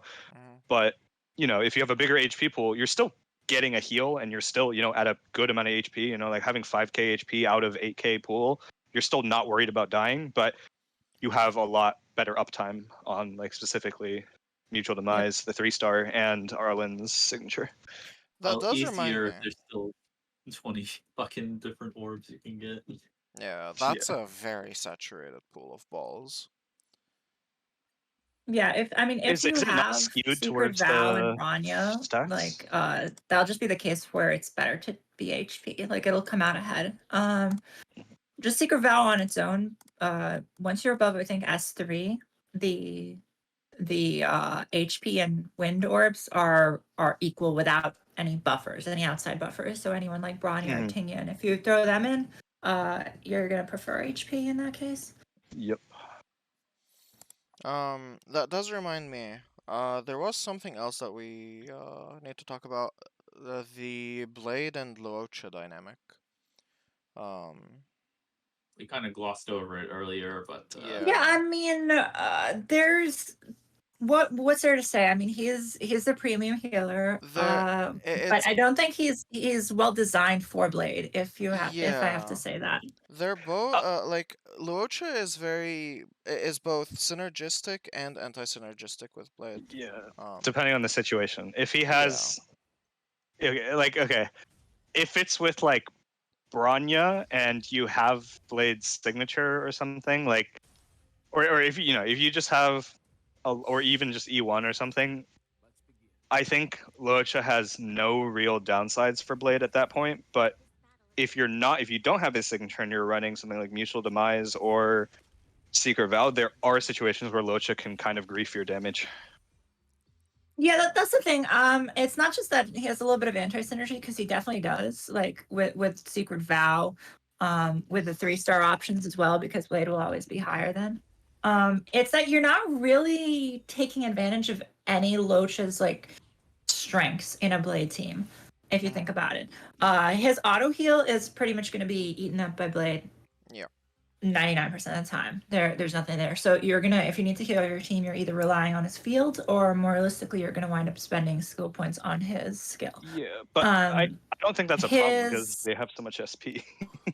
No, I know, but that comes to the second thing. His whole thing about being this very SP positive healer, you don't really benefit from it on Blade. Like, you don't need more SP on a Blade team. At that point, you can just run a different healer and then have Luocha be on a different side. Because if you're gonna use this is what I'm saying. Yeah, it's a strange case, because I can't say, like, I can still say, yes, Luocha is the best healer for Blade, because Luocha is simply the best healer for everyone across the board. Yeah, but there's two sides, but it's that most other teams would be taking advantage of Luocha like to a much greater effect. True. The other thing is, like you were saying earlier, you can run into uptime issues, or you're going to definitively run into uptime issues if you're pairing Luocha and Blade's on like Mutual Demise or Secret Vow. Mutual Demise maybe less so, because it's 80%, and you can generally like stay below that.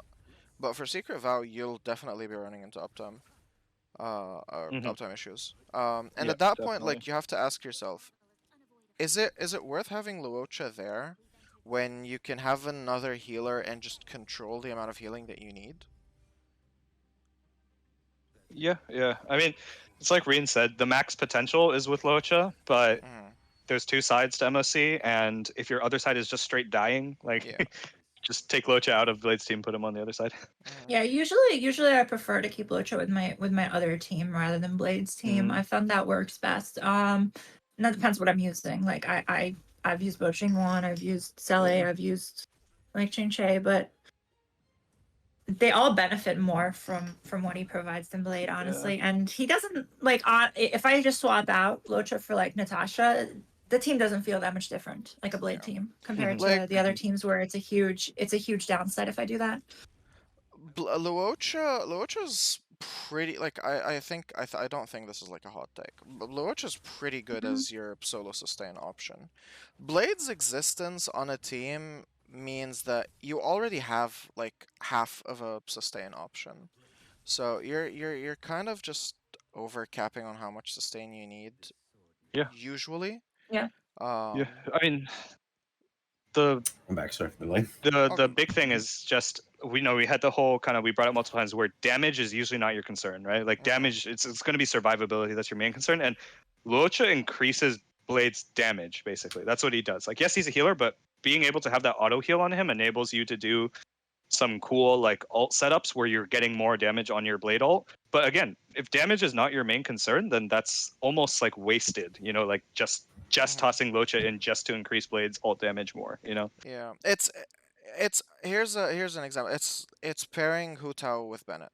It's not bad. You're not like losing on much, but you are still taking the relative gain isn't as high as it would be on in having like Bennett on the other side, or in this case Luocha on the other side. Like it still works. It's still good. It's not as good. Yeah. And just there is an argument to be made for like maybe the cleanse being really good on Blade because like no matter how tanky he is, if you keep getting chain CC'd like Reens was getting earlier, you're gonna die. You're just dead. There's no fair. real getting around. Yeah. But at that point, you can still just run someone like Natasha, or if you already have Bronya, then that's the cleanse taken care of, right? Yeah, I will specifically say though, for this Mach 10, I did have better results just sticking Luocha on Blade's side rather than on the other side, but that's again my specific teams that I'm using. And just because, again, I'm not using Mutual Demise or Secret Vow, so I don't run into that kind of uptime problem there. What happened to my Blade? He's at 5 stacks. I was wondering, what the fuck is he doing? Oh, it's because he was reviving. It was because the Mara Soldier was reviving. Oh, I guess so. He didn't have I think he'll target shoot him and anymore. he'll attack again. Yeah, if he doesn't just die. I'm kind of curious if I forward him up, is he just going to immediately attack? He he's should. Not going to. Nope. Oh, he's not? Oh, he No, Okay, wow. okay. Someone send. After his attack, clip this. Someone clip Interesting. this and send it to Kyle. No, I already discovered this. I got a clip for it. Yeah, think it's just the because there was more no valid advanced version target. of this He doesn't look for targets again. I think until like he actually attacks. So it's if even he more lived through that fun attack, than that. It's I don't know if you guys saw what I posted yesterday, but I was talking with Kyle and Soul because I discovered a similar bug, but it's even more Pepega than what you just experienced, where he gets cleansed, but he doesn't actually get cleansed, and then his follow-up gets delayed by 2 turns. What the? Huh? Yeah, we could not figure it out. Like I talked with Kyle and Soulfish for a little bit, and we just couldn't figure it out. What the fuck happened? We though? have suspicions, and it's replicable. It's replicable. I don't think it'll ever be a big deal in like MOC or anything, but like in SU, you can definitely lose a run off of it. Like it's. I can link you guys to it later, but it's very interesting. I was doing solo Blade runs, and then I noticed like, wait, I got cleansed, but he didn't. Like he still, I can't use his ult. It still has the X, like the CC. Like, oh, you can't use his ult. I'm 90% sure that happened to me in the solo run where I was just chain frozen. Like it came off, but I couldn't ult basically until the start of my next turn. How bad is having a blade that is slower than Bronya? Pretty bad. Yeah. I mean, in the case where you're talking about like, we're not talking about hyper Bronya, right? Like we're not talking about hyper speed Bronya, which we shouldn't be, but it's pretty bad. You're just losing an entire blade damage instance, basically. Yeah. I mean, in that case, you just take speed boots off of Bronya to make her slower than blade. Yeah. Literally what I did this morning. Because you're just losing too much. You're losing Because even mind, it's not just like, oh, you're losing a blade attack. You're losing a stack on his passive or on his talent, and you're having less HP interaction, so your ult is doing less damage. Like, there's just a lot of things. Is there anything else we need to talk about for Blade? I think we covered all of it. I guess we could go Yeah. over. Light cones, yeah. Yeah, like cones and his Eidolons a bit if you feel like talking to the whales. Yeah. Apparently we have an ad question mark. It looks like it. Yes. Yeah. Nice. Right. We can wait. I can We can. love ads, bro. Yeah. Big Lotto. Nice. Big Lotto. Let's go.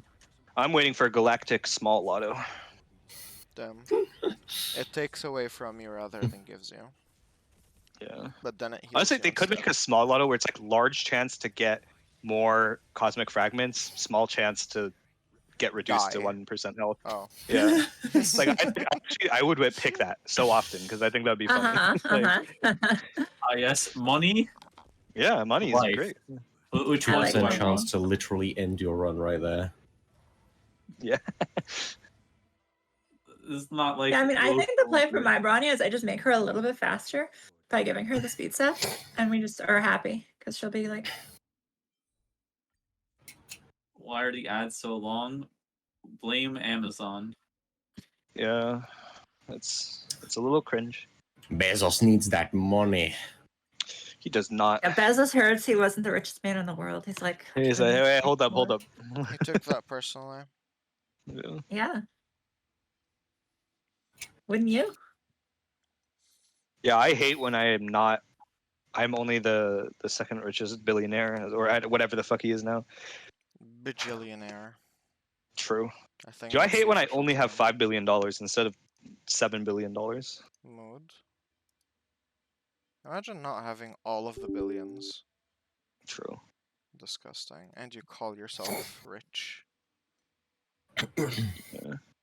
Something irreplaceable only triggers on enemy defeat or hit. Consume HP is not a hit. Yeah. It is a strange light cone. Yes. Yeah. It is very pretty. When She's so cute. when Yeah. a lot of the things that say hit or consume HP explicitly say such because they're treated as Yeah. different events. Yeah. Like HP loss. Yeah, HP loss is separate from damage. Yeah. Is she gonna have enough effectors if I do this? She's gonna lose what, 7.7? She's gonna lose like 3.4 effectors, I think. Unless it rolls more. Based. Giga No, I don't. I know I'm running like bare minimum on her 31, so no, I need to actually. Well, I could get her. No, I do have her trace already. Wait, isn't 31 enough? Oh no, I'm it's gonna be 31 losing before 3%. the swap. Yeah, I'm makes gonna be losing 3%. If I put her on speed sets right now. I mean, if you're using her with blade, she doesn't super need it right now. Okay, we can move into Q&A if you guys have any questions. This is the general Q&A. Wait, are we not talking about light cones and Eidolons? Oh, right, I completely fucking Yeah. skipped over that. Okay, I can do light this. cones and Eidolons. Okay, light cones should be easy. Signature, best, obviously. 4-star, Secret Vow. Secret Vow, pretty good. Yeah, So you have Secret by a Vow. large Yep. margin. Yeah. Yep. Especially the more you superimpose it. If you don't like for the pure free to play option, if you literally have nothing else, maybe with walk time if you can pair it with like burn or bleed. Really? Well, if you it's- honestly have mutual demise. Yeah, mutual demise is and- Yeah. Well, yeah, and I'm saying 80% like is if you not- have yeah. nothing else, like if you literally have nothing else. Yeah. For mutual demise is going to be better, but you still do need to pull on the gotcha banner to get that one. Yeah, but you probably have some. You Yeah, probably it's have kind of some. Me hard when to I not- consume Okay, all okay, of my light But cones. here's the thing. Some of us cough, some of us. Just press, the auto add button. when they're- Disenchant. Well, this is why you keep a S5 of all the 3 stars, because it costs you nothing. Just make an S5 of the I don't know 3 what you. star. I don't know what And you. just lock it. Just lock it and leave it there, because you don't know what character. Yeah. Okay, anyways. Mutual demise Yeah. for your 3-star. If you don't have Secret Vow, that's probably just your best option. Go. Use that. Yeah. Little bit of a funny. Bailu's Light Cone, the 5-star one, is Oh no. actually an option. It's not a good option, but it is an option because it has the highest base HP of any Light Cone in the game. Troll despair. Troll Wait, despair. for real? I need to look at the math of just like it's essentially it's no passive. It's just Yeah, just it's literally just HP. HP. That That's is- why that is it's very- not a Remind that's me why it's on not a that then. good option. Remind me to count but it- this. but it is an option. No, please I no. don't. I don't think you need to calc that. I think we know. No. That is sad. Do they Yeah, know, anyway. chat? Anyways, okay. I know there's been calcs floating around showing that's like some hardcore copium right there. That's all I'm saying. showing It's- secret vow. like secret vow if you It's apparently on the same level as Aeon. That's not a good level to be at. I'm Yeah, I just mean, saying that Aeon right does now. jack shit for Exactly. him, so. Yeah, exactly. It's pretty bad, but it is an Yeah. option. What's the base HP on the Bailu Light Cone? It's I don't like remember that off the top 1200, of my head. 1300. it should be the same as Blade Lycon, Okay, right? okay, so I'll it pull is it up. better than Aeon, right? Yeah, it is better than Aeon. Aeon is like Sag. 1050. Oh, you were saying about secret vows, Sin. Oh no, I was just It's saying like 1270. Okay, so strictly speaking, it's probably it's better than Aeon because Aeon essentially doesn't have a passive for him. Pretty much, yeah. Are we in a Nilo HP sort situation? You pretty much. Yeah, you want those base stats. Uh, Wait, how good is it? It's not. It's not, great. but it's better than Aeon, which it's is not like, Giga Chad. it's better Okay, than but like literal dirt. Yeah, but okay, about secret vow.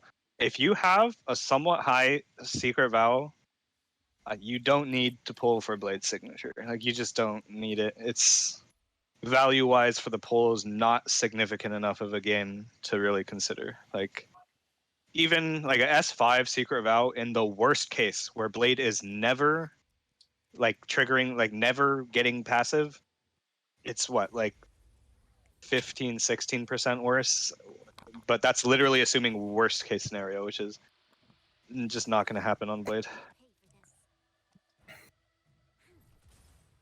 Unless you have Luocha. Cough.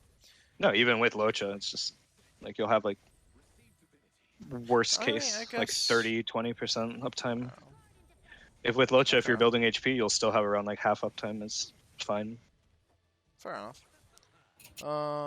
But Blade looks cute in his light cone art. True, but if light cone art was the reason we pull, then our light cone recommendations would be a whole lot different. Yeah, they would be very different. Boom, boom, boom. I guess we can also talk through traces and Eidolons. Yeah. I mean, why not? I can Okay. talk about Eidolons if someone wants to do traces as the resident Luxter who has E2. You are so cringe. I don't like you.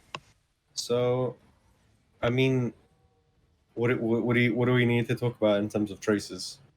And I guess I guess just as Trace priority, priority, like I what we're guess. doing. Yeah. So I mean, for your general breakdown on Blade, you're gonna most of your damage is coming from your basic attacks, your enhanced basics. So that's just obviously max that out first. It's Qingque moment. doesn't cost much. Yep, Mm. it doesn't cost much. It's fine. And then it's pretty much just an even split between your ult and your talent. So that's that, right? Like there's not much else to say. He's relatively simple in terms of Yeah. investment level. I will say if you don't have Bronya, or you're, like let's say you're not using Tingyun or Bronya or any damage percent sources, then his skill becomes a lot more valuable too.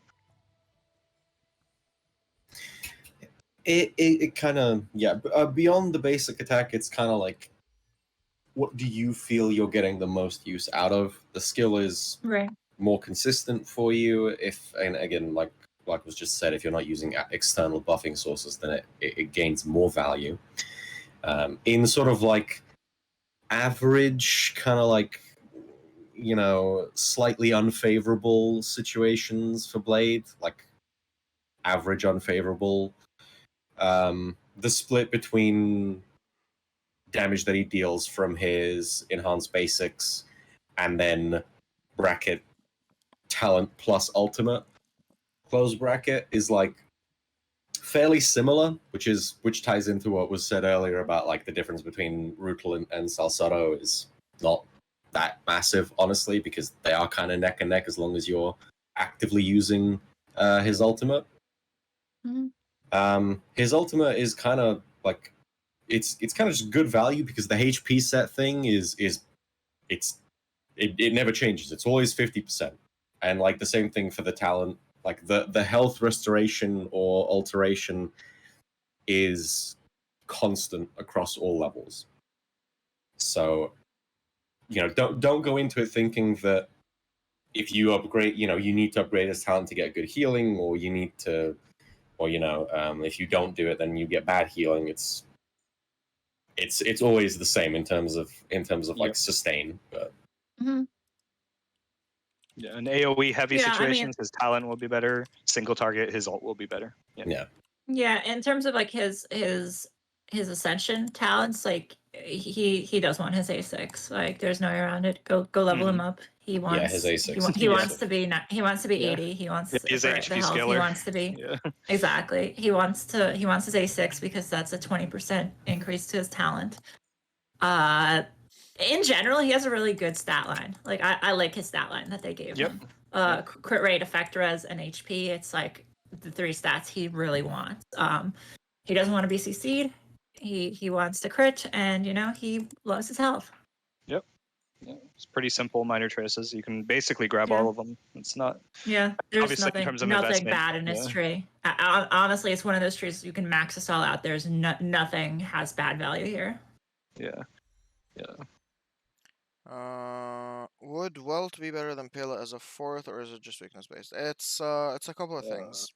It's weakness based. It's how much value are you getting out of Pela's AoE defense shred, and it's also how invested is your Welt. Like, is he actually doing enough damage?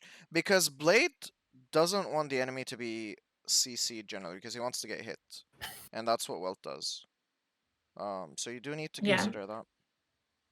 Yeah, it's like a pseudo Clara situation. Yeah. Not nearly as bad as Clara, but he does still. In Yeah, terms could of just you- raw damage, it's going to be Pella. It's Mhm. what utility does Welt bring for you that she doesn't, which can be a couple things. Like, for example, I was running with him because I was doing the monkey grind, and he's really good at just interrupting the monkey. Like, Mhm. you can use his ult basically after the monkey buffs itself, and it just loses its turn, Yeah, the essentially. monkey has almost no effect res, so you can shut him down really easily. Yeah.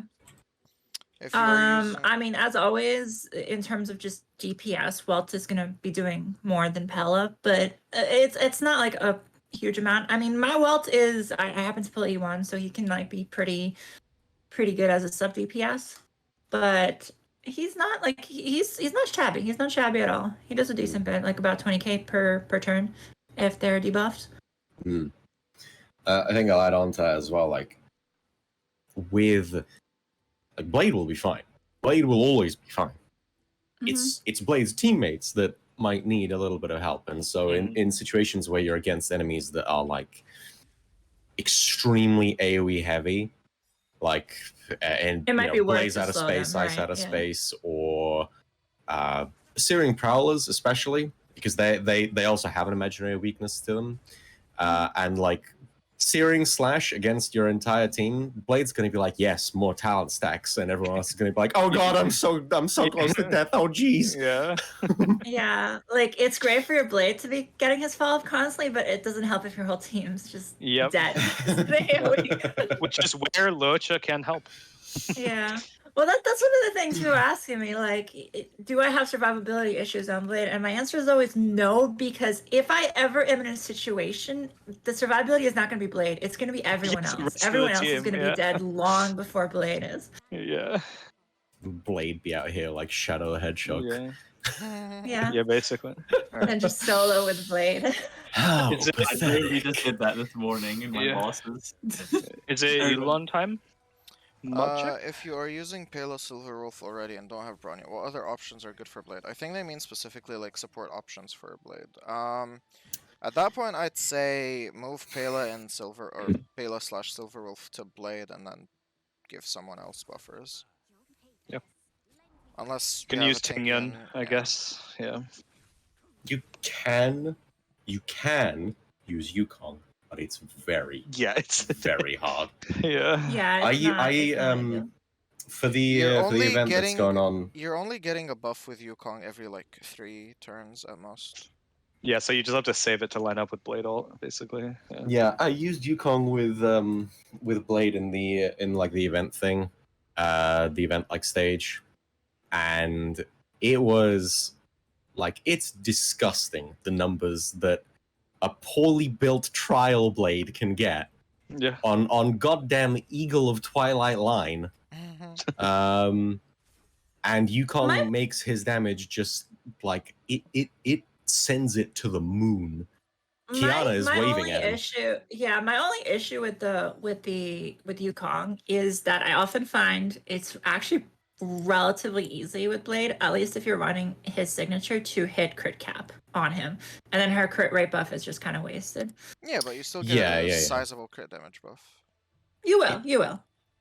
The crit damage is still really, really good. I will say, like, the crit rate being wasted is like a little bit sad, but Yeah. for people who don't have like, If you don't honestly, have her his Lycone, you're probably fine in that space. I mean, even if you are running like the disciple set and even just like mutual demise, and you have the mutual demise passive, it's still 24% crit rate from that as well if it's S5, and like you're also gonna be like dangerously close to crit cap already just before Yukong helps you out. So, but if you aren't in either of those situations, then like, and you're insane enough to attempt to use Yukong with Blade, and you actually manage to pull it off, then Blade's gonna be laughing. Yeah. Eidolon time. He gets a lot of crit damage if you're running him with Bronya. It's a disgusting amount of just damage boost. I can quickly go That's over a the lot of Eidolons. damage They're pretty simple, honestly. Yeah, Eidolons. I think it's safe to say, they're solid. All of them are good. Like, all of them are just good. Like, there's he's not nothing amazing. Yeah, he's not a character that's dependent, but certainly there's not a single Eidolon that's necessarily wasted.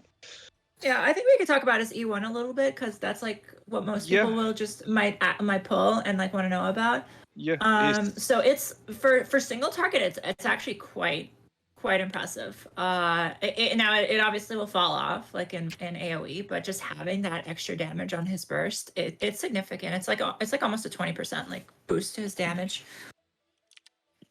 Yeah, and I guess another thing to keep in mind is like it falls off relatively in AoE, but a lot of the times in AoE you're trying to still just focus down one main chunky You're still target. You're trying to focus down the big elite, the boss, fine. whatever it will be. Mm-hmm. Yeah. His E2 it's very simple. It's just basically perma 15% crit rate, because you should never not have his hellscape up. And that's, it's just 15% crit rate. It's, if you go for it, it's fine. Like Just be aware of what you have. If you're already E1, crit capped, exactly. Don't push for E2, because it actually will just give you no value. So yeah, is E3 and E5 just talent, like just levels to his traces? These are probably his weakest traces overall. His talent levels. They're his weakest, but they're still they're not. They're about bad. they're about like 5% a piece. The E5 being a little stronger because it's the basic. And then E4 is just a solid. Every time you go below 50%, you gain 20% max HP. Incredibly easy to stack this up, by the way. 40 one rotation, HP, you'll basically hit it. You're essentially getting an HP main piece for frame. Yeah, you're basically getting Yes. 40% HP of his base HP, additionally just towards his scalings, and a bigger bucket towards his ult damage. So it's just, it's good. And then E6.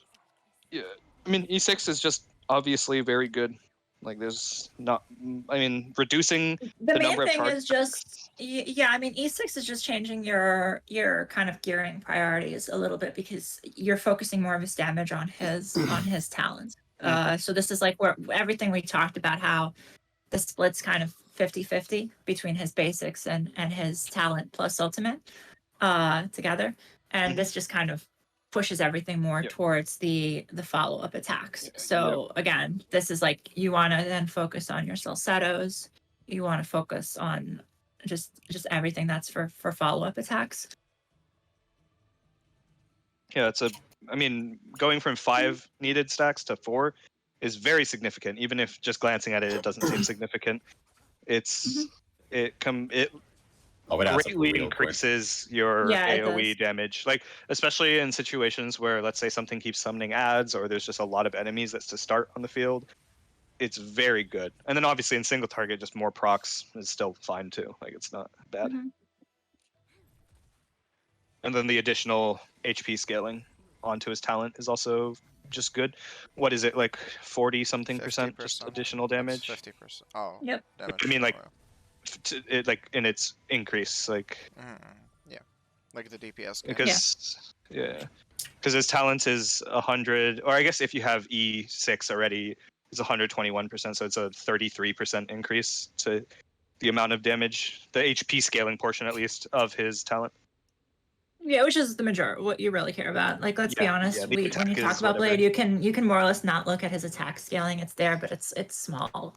You're not building It's him for basically going attack. to be the same. Yeah, like you're going to have a relative same amount of attack regardless of what build you go, just because Roughly speaking, it's about you're increasing. You're basically it's 150% like increase in damage for the talent, which is nice. It's huge. Yep. And also that increases his healing as well. It just just generally good. Means his ult can get more value sometimes. If you're healing more, means more HP for your ult to absorb. Good soup. Yeah, and in I mean, where it really shines is just obviously in the AoE situations. This just becomes kind of insane when you put Blade in like a place where he is just getting hit 2 to 3 times a turn. Yeah, I mean with E6, solo Blade becomes very funny. But yeah, I mean his Eidolons they're all relatively simple, even if his E1 is worded weirdly, like it's like a long wording. It's just, I look at it as just your ult can do up to 135% of his base health, or not his base, his total health, more damage at a base like level. Yeah.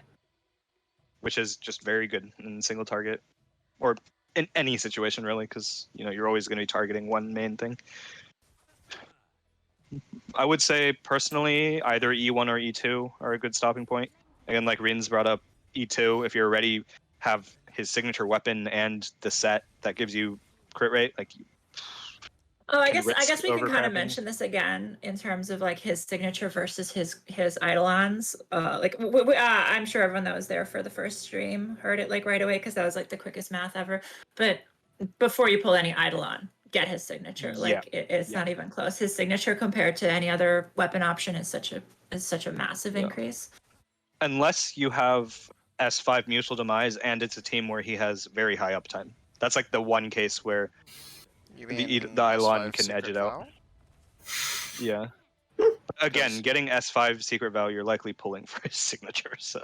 Yeah, I mean, if you have S5 Secret Vow, sure, but Yeah. I mean, I'm at S3 and I didn't touch his signature. Yeah. I mean, S3 as well. That's to be fair. fair. Might have gotten lucky there. Yeah. But yeah, generally, just 99.99% of times, it's just his signature is just better than his Eidolons. Unless you're at like E5 S0, I guess, like for some reason. Bruh. I don't even know. How Yeah, you don't get to do that. that. Don't just that's what we call dumb whaling. That's Yeah, that's a just- little silly moment. Yeah. Do I hunt trace levels or relic substats? Trace levels. Get Yeah, up trace until like levels, I mean- 7, maybe 8 if you really like the Yeah, damage eight dealer. is a good. I find 8 is a good stopping point for traces. Maxing you talking about out maxing traces. out? Then maxing, no. Uh, I'd say substats. Yeah, it also comes down to what do you mean by hunting relic substats, right? Like, do you already have a really good build and you're just trying to min max, or do you literally have dog shit pieces right now and you need to find pieces with usable substats?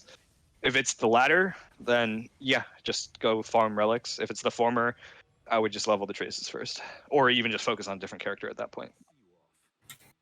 Yeah. Because Generally, blinding house is good. Dog guaranteed crap upgrades pieces, about. Then yeah, go Yeah, hunt pieces, substats. relic farming is fine. Yeah. Bum, bum, bum, bum, bum. Yeah, I'm Okay, good. I think that's everything for Blade this time. For Yeah, real think it is. this I think time. so. Yeah. For Okay. real, for real. Let's do a quick Q&A, and then I think we can just call it a day. We've been at this for a little bit now. Okay. I mean, I'll start with a question for you guys. Actually, what's your Okay. favorite sub DPS to use with Blade? Blade Qingque is a by sub far. DPS. Qingque, yes. No. Qingque is no. not even Everyone's close. going Blade Qingque. is the sub DPS, guys. What do you mean? Dude, you're in a call of No. 3 Qingque sims. What do you think is Qingque- gonna be your That's Qingque fair. is the main DPS, guys. Yeah, No, Qingque I'm is in the Welt's, DPS. I'm The in thing the is, Welt's the camp. I'm yeah. sorry, guys. Heresy. The funny thing is even if you use Blade and Qingque together, and you have Bronya on the team too. Again, I have E1 S1 Bronya. Full disclosure, so my SP problems are a lot less than anyone else's. I still sometimes just use Bronya on Blade because it's funnier. I Sin mean, moment. I use both. Yeah. I alternate because they're at Yeah. different speeds Okay. most of the time. How about this? Just run 700 speed Bronya and buff both at the same time. True. True. True, And true. Luck out I on need- E1 every single time, so she's completely SP neutral. I Thoughts? need that E6 No, Qingque no, first. at Get 7. luck here. No. At 7, at that speed, you're just you're gonna be turbo SP positive. That's fine. Yeah, it's true. Just auto, skill. True. Exactly. And I'm you know pretty what? sure you go Just neutral alt for good advanced measure. team. Yeah, just ult 5 times, just in case. Yeah. True, I have win set with just for the 25 advance when it doesn't fucking matter. Yeah, Yeah. No, you get an extra 2 autos out of that. At This 700 is speed. this is how you give resurgence to Bronya. Yeah, basically. Uh-huh. Yeah, but yeah, I mean, Qingque is just the easy pick for me if I'm pairing her with any other damage dealer. Yeah, honestly, probably Him, same here. her. I guess Seele works. I would probably not pair Blade with Sela, honestly. Like personally. I think so I mean, it because works. It works you fine. lose just they both want a lot of buffs and you lose that if you do that, honestly. Yeah. Oh my god. I mean, I'd, again, literally just have Bronya E1 S1 and then be able to run Bronya with Zila and Blade. Honestly, So you're running hyper fast Bronya, skilling both of them. I like No, this you plan. just skill Zila. It's fine. You just skill Zila double because my Blade is there to lower people to resurgence level, where then you can auto attack with Zila and kill them. Easy. This you know, sounds like a little bit I would run something along the lines like I would probably run something like Blade, Natasha, Pela, Welt. And then other side probably like Japard, Silverwolf, Bronya, Seele. Yeah, I mean, I think I like that. Yeah. yeah, the way I treat it is just Silverwolf goes on whichever side I don't have coverage for. Like if there's quantum weakness, then Yeah. Zila goes on Blade's team for the other side if they don't have wind weakness, and then if Blade's side already has wind weakness and the other side doesn't have quantum weakness, then Zila, or in my case, Qingque, Silverwolf goes on the other side. Mhm. I don't know. I haven't touched my Zila in months. I don't like her. Oh no. Wow. Should Wow. give her to I'm me, literally is for Sushou is in the night the best weapon for her? probably. It is, right? Yeah. Well, because she doesn't need speed boots, and she just has a lot of speed from E6. So a sword play? Question mark. Is S3 sword or S3 swordplay better than in the night for Sushou? It should be, yes. I Yeah. think let me check the numbers. I know it's kind of Swordplay it is was. fucked. Yeah, it is a Yeah. little fucked. That's true. Let's see real quick. I Brief have aside, Galactic Lotto. Okay.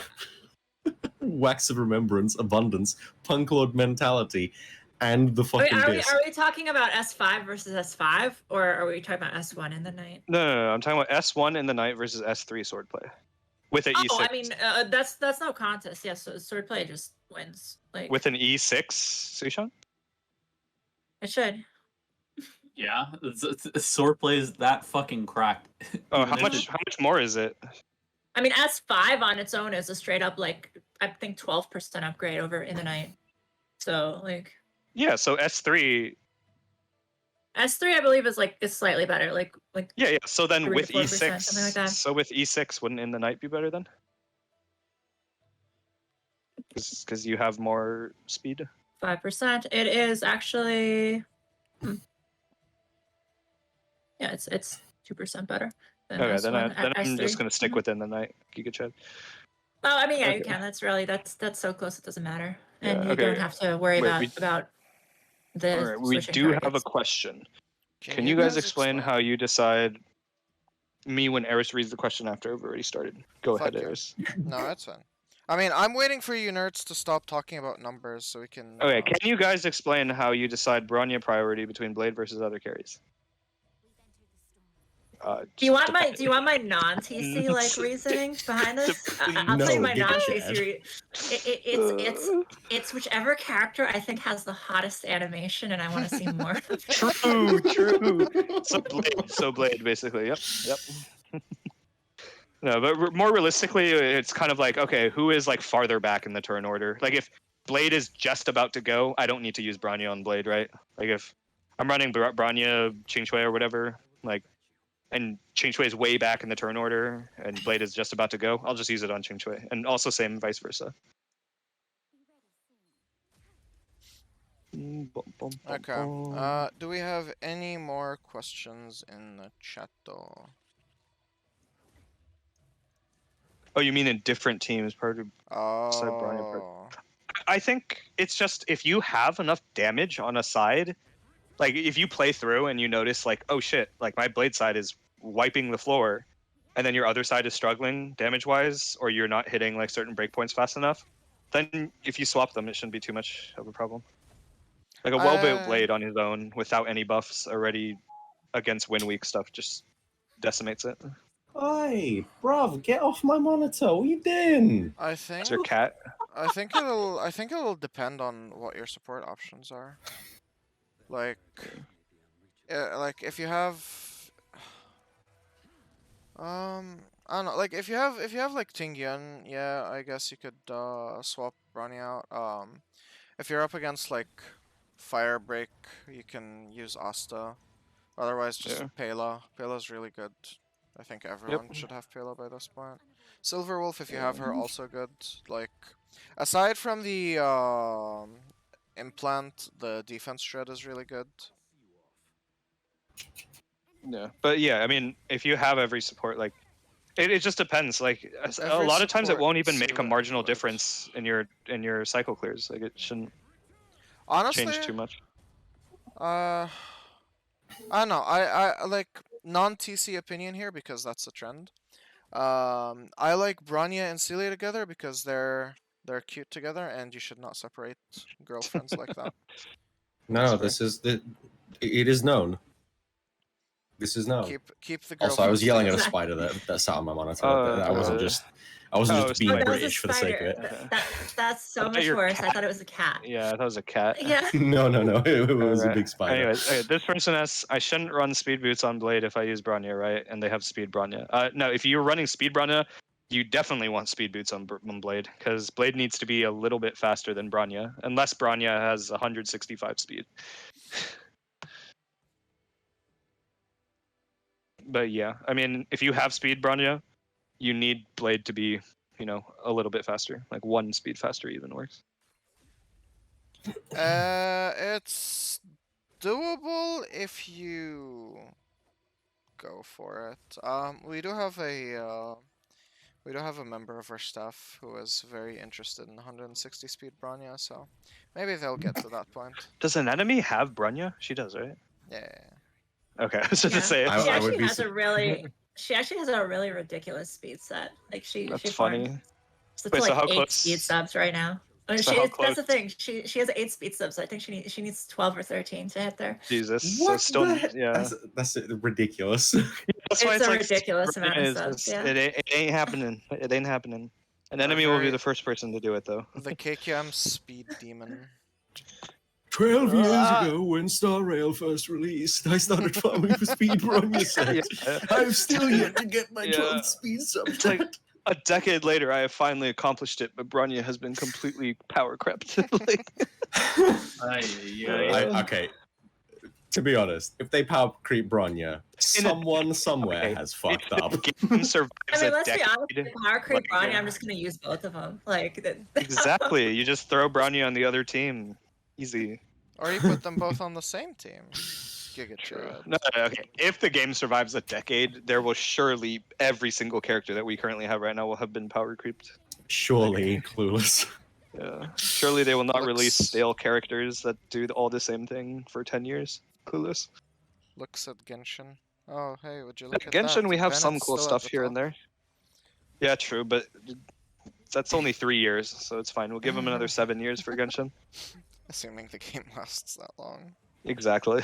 Okay. the well, only I can't see Bennett being power crept. It would just be such a bad.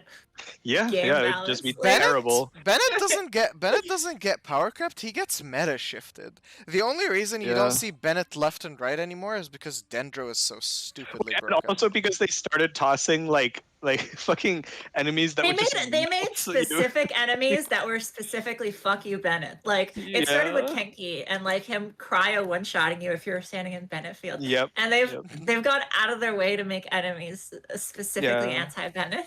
Dude, they were like, That's okay, how you know a let's put in- character's busted. yeah, let's put in a hydro consecrated beast that's just gonna be vaping the shit out of you if you're standing in Bennett Field. Like, Yeah. Yay. yeah, Qingque, Sing. or not Qingque, Show. Xingqiu just got even better with them. This dude's so Star Rail built. No, I don't care about Genshin anymore. What do my Twitch name is Sin Genshin. Aware. Identity crisis moment. Actual identity crisis. Yeah. When you try your best, but you don't succeed. Okay, I think if there are no more questions, we can just call it a day here. 2 hours and 40 minutes. That's good enough. Yeah, pretty big, pretty based. But yeah, as always, thank you guys for being here. Look forward to the Kafka Day 1. Yep. That should be a little bit fun. If you guys like these streams, do let us know. We can maybe try to have them a little bit more frequently with other topics. Will this be on YouTube? Yes. Or it should be. Stare. Yeah, it'll be uploaded by tomorrow. I know you're in chat. Mayo, is this going on YouTube? It should. It should, Mr. Mayonnaise. Starge. Yeah. Okay, yes, Mayo says yes. Okay. But yeah, if you guys do like these, let me know. We can try to have them happen more frequently with a few different topics. Because right now we usually do day 1 and then we come back like a week or so later for the follow-up podcast. Yeah, a week aware. Hey, I said a week or so. Okay. Yeah, me when a week equals 3 weeks, true. Hey, what do you mean 3 weeks? It's Okay, fine. It's only it's- been like 2 weeks. we yeah. have almost 10 days left on Yeah, 2 weeks ish. Yeah. Emphasis on also. Pretty much. But yeah, if you guys do like the stuff, let us know. We can try to have it happen more frequently. As always, thanks to these chuckles for being here. I don't like Sin. I hate him. Someone get rid of him, please. Please. I'll get rid of myself. Don't worry. Nice. Okay. Fuck yeah. Today's a good day, guys. But, At least, Right. at least turn it into content. I mean, we True, will, true, we true, will. He has a Yuegui, Live firing of Sin. Out of a cannon, let's go. Yeah, out of a cannon. True. like that one Riverdale episode. We'll get Madrigal to draw it. Can someone get rid of Eris? Nope, you're stuck with me. El Bozo. Can't get rid of me. But yeah, okay. That's all from us. Good night, guys. Catch you later. Peace, peace. See you guys. Goodbye. Beast.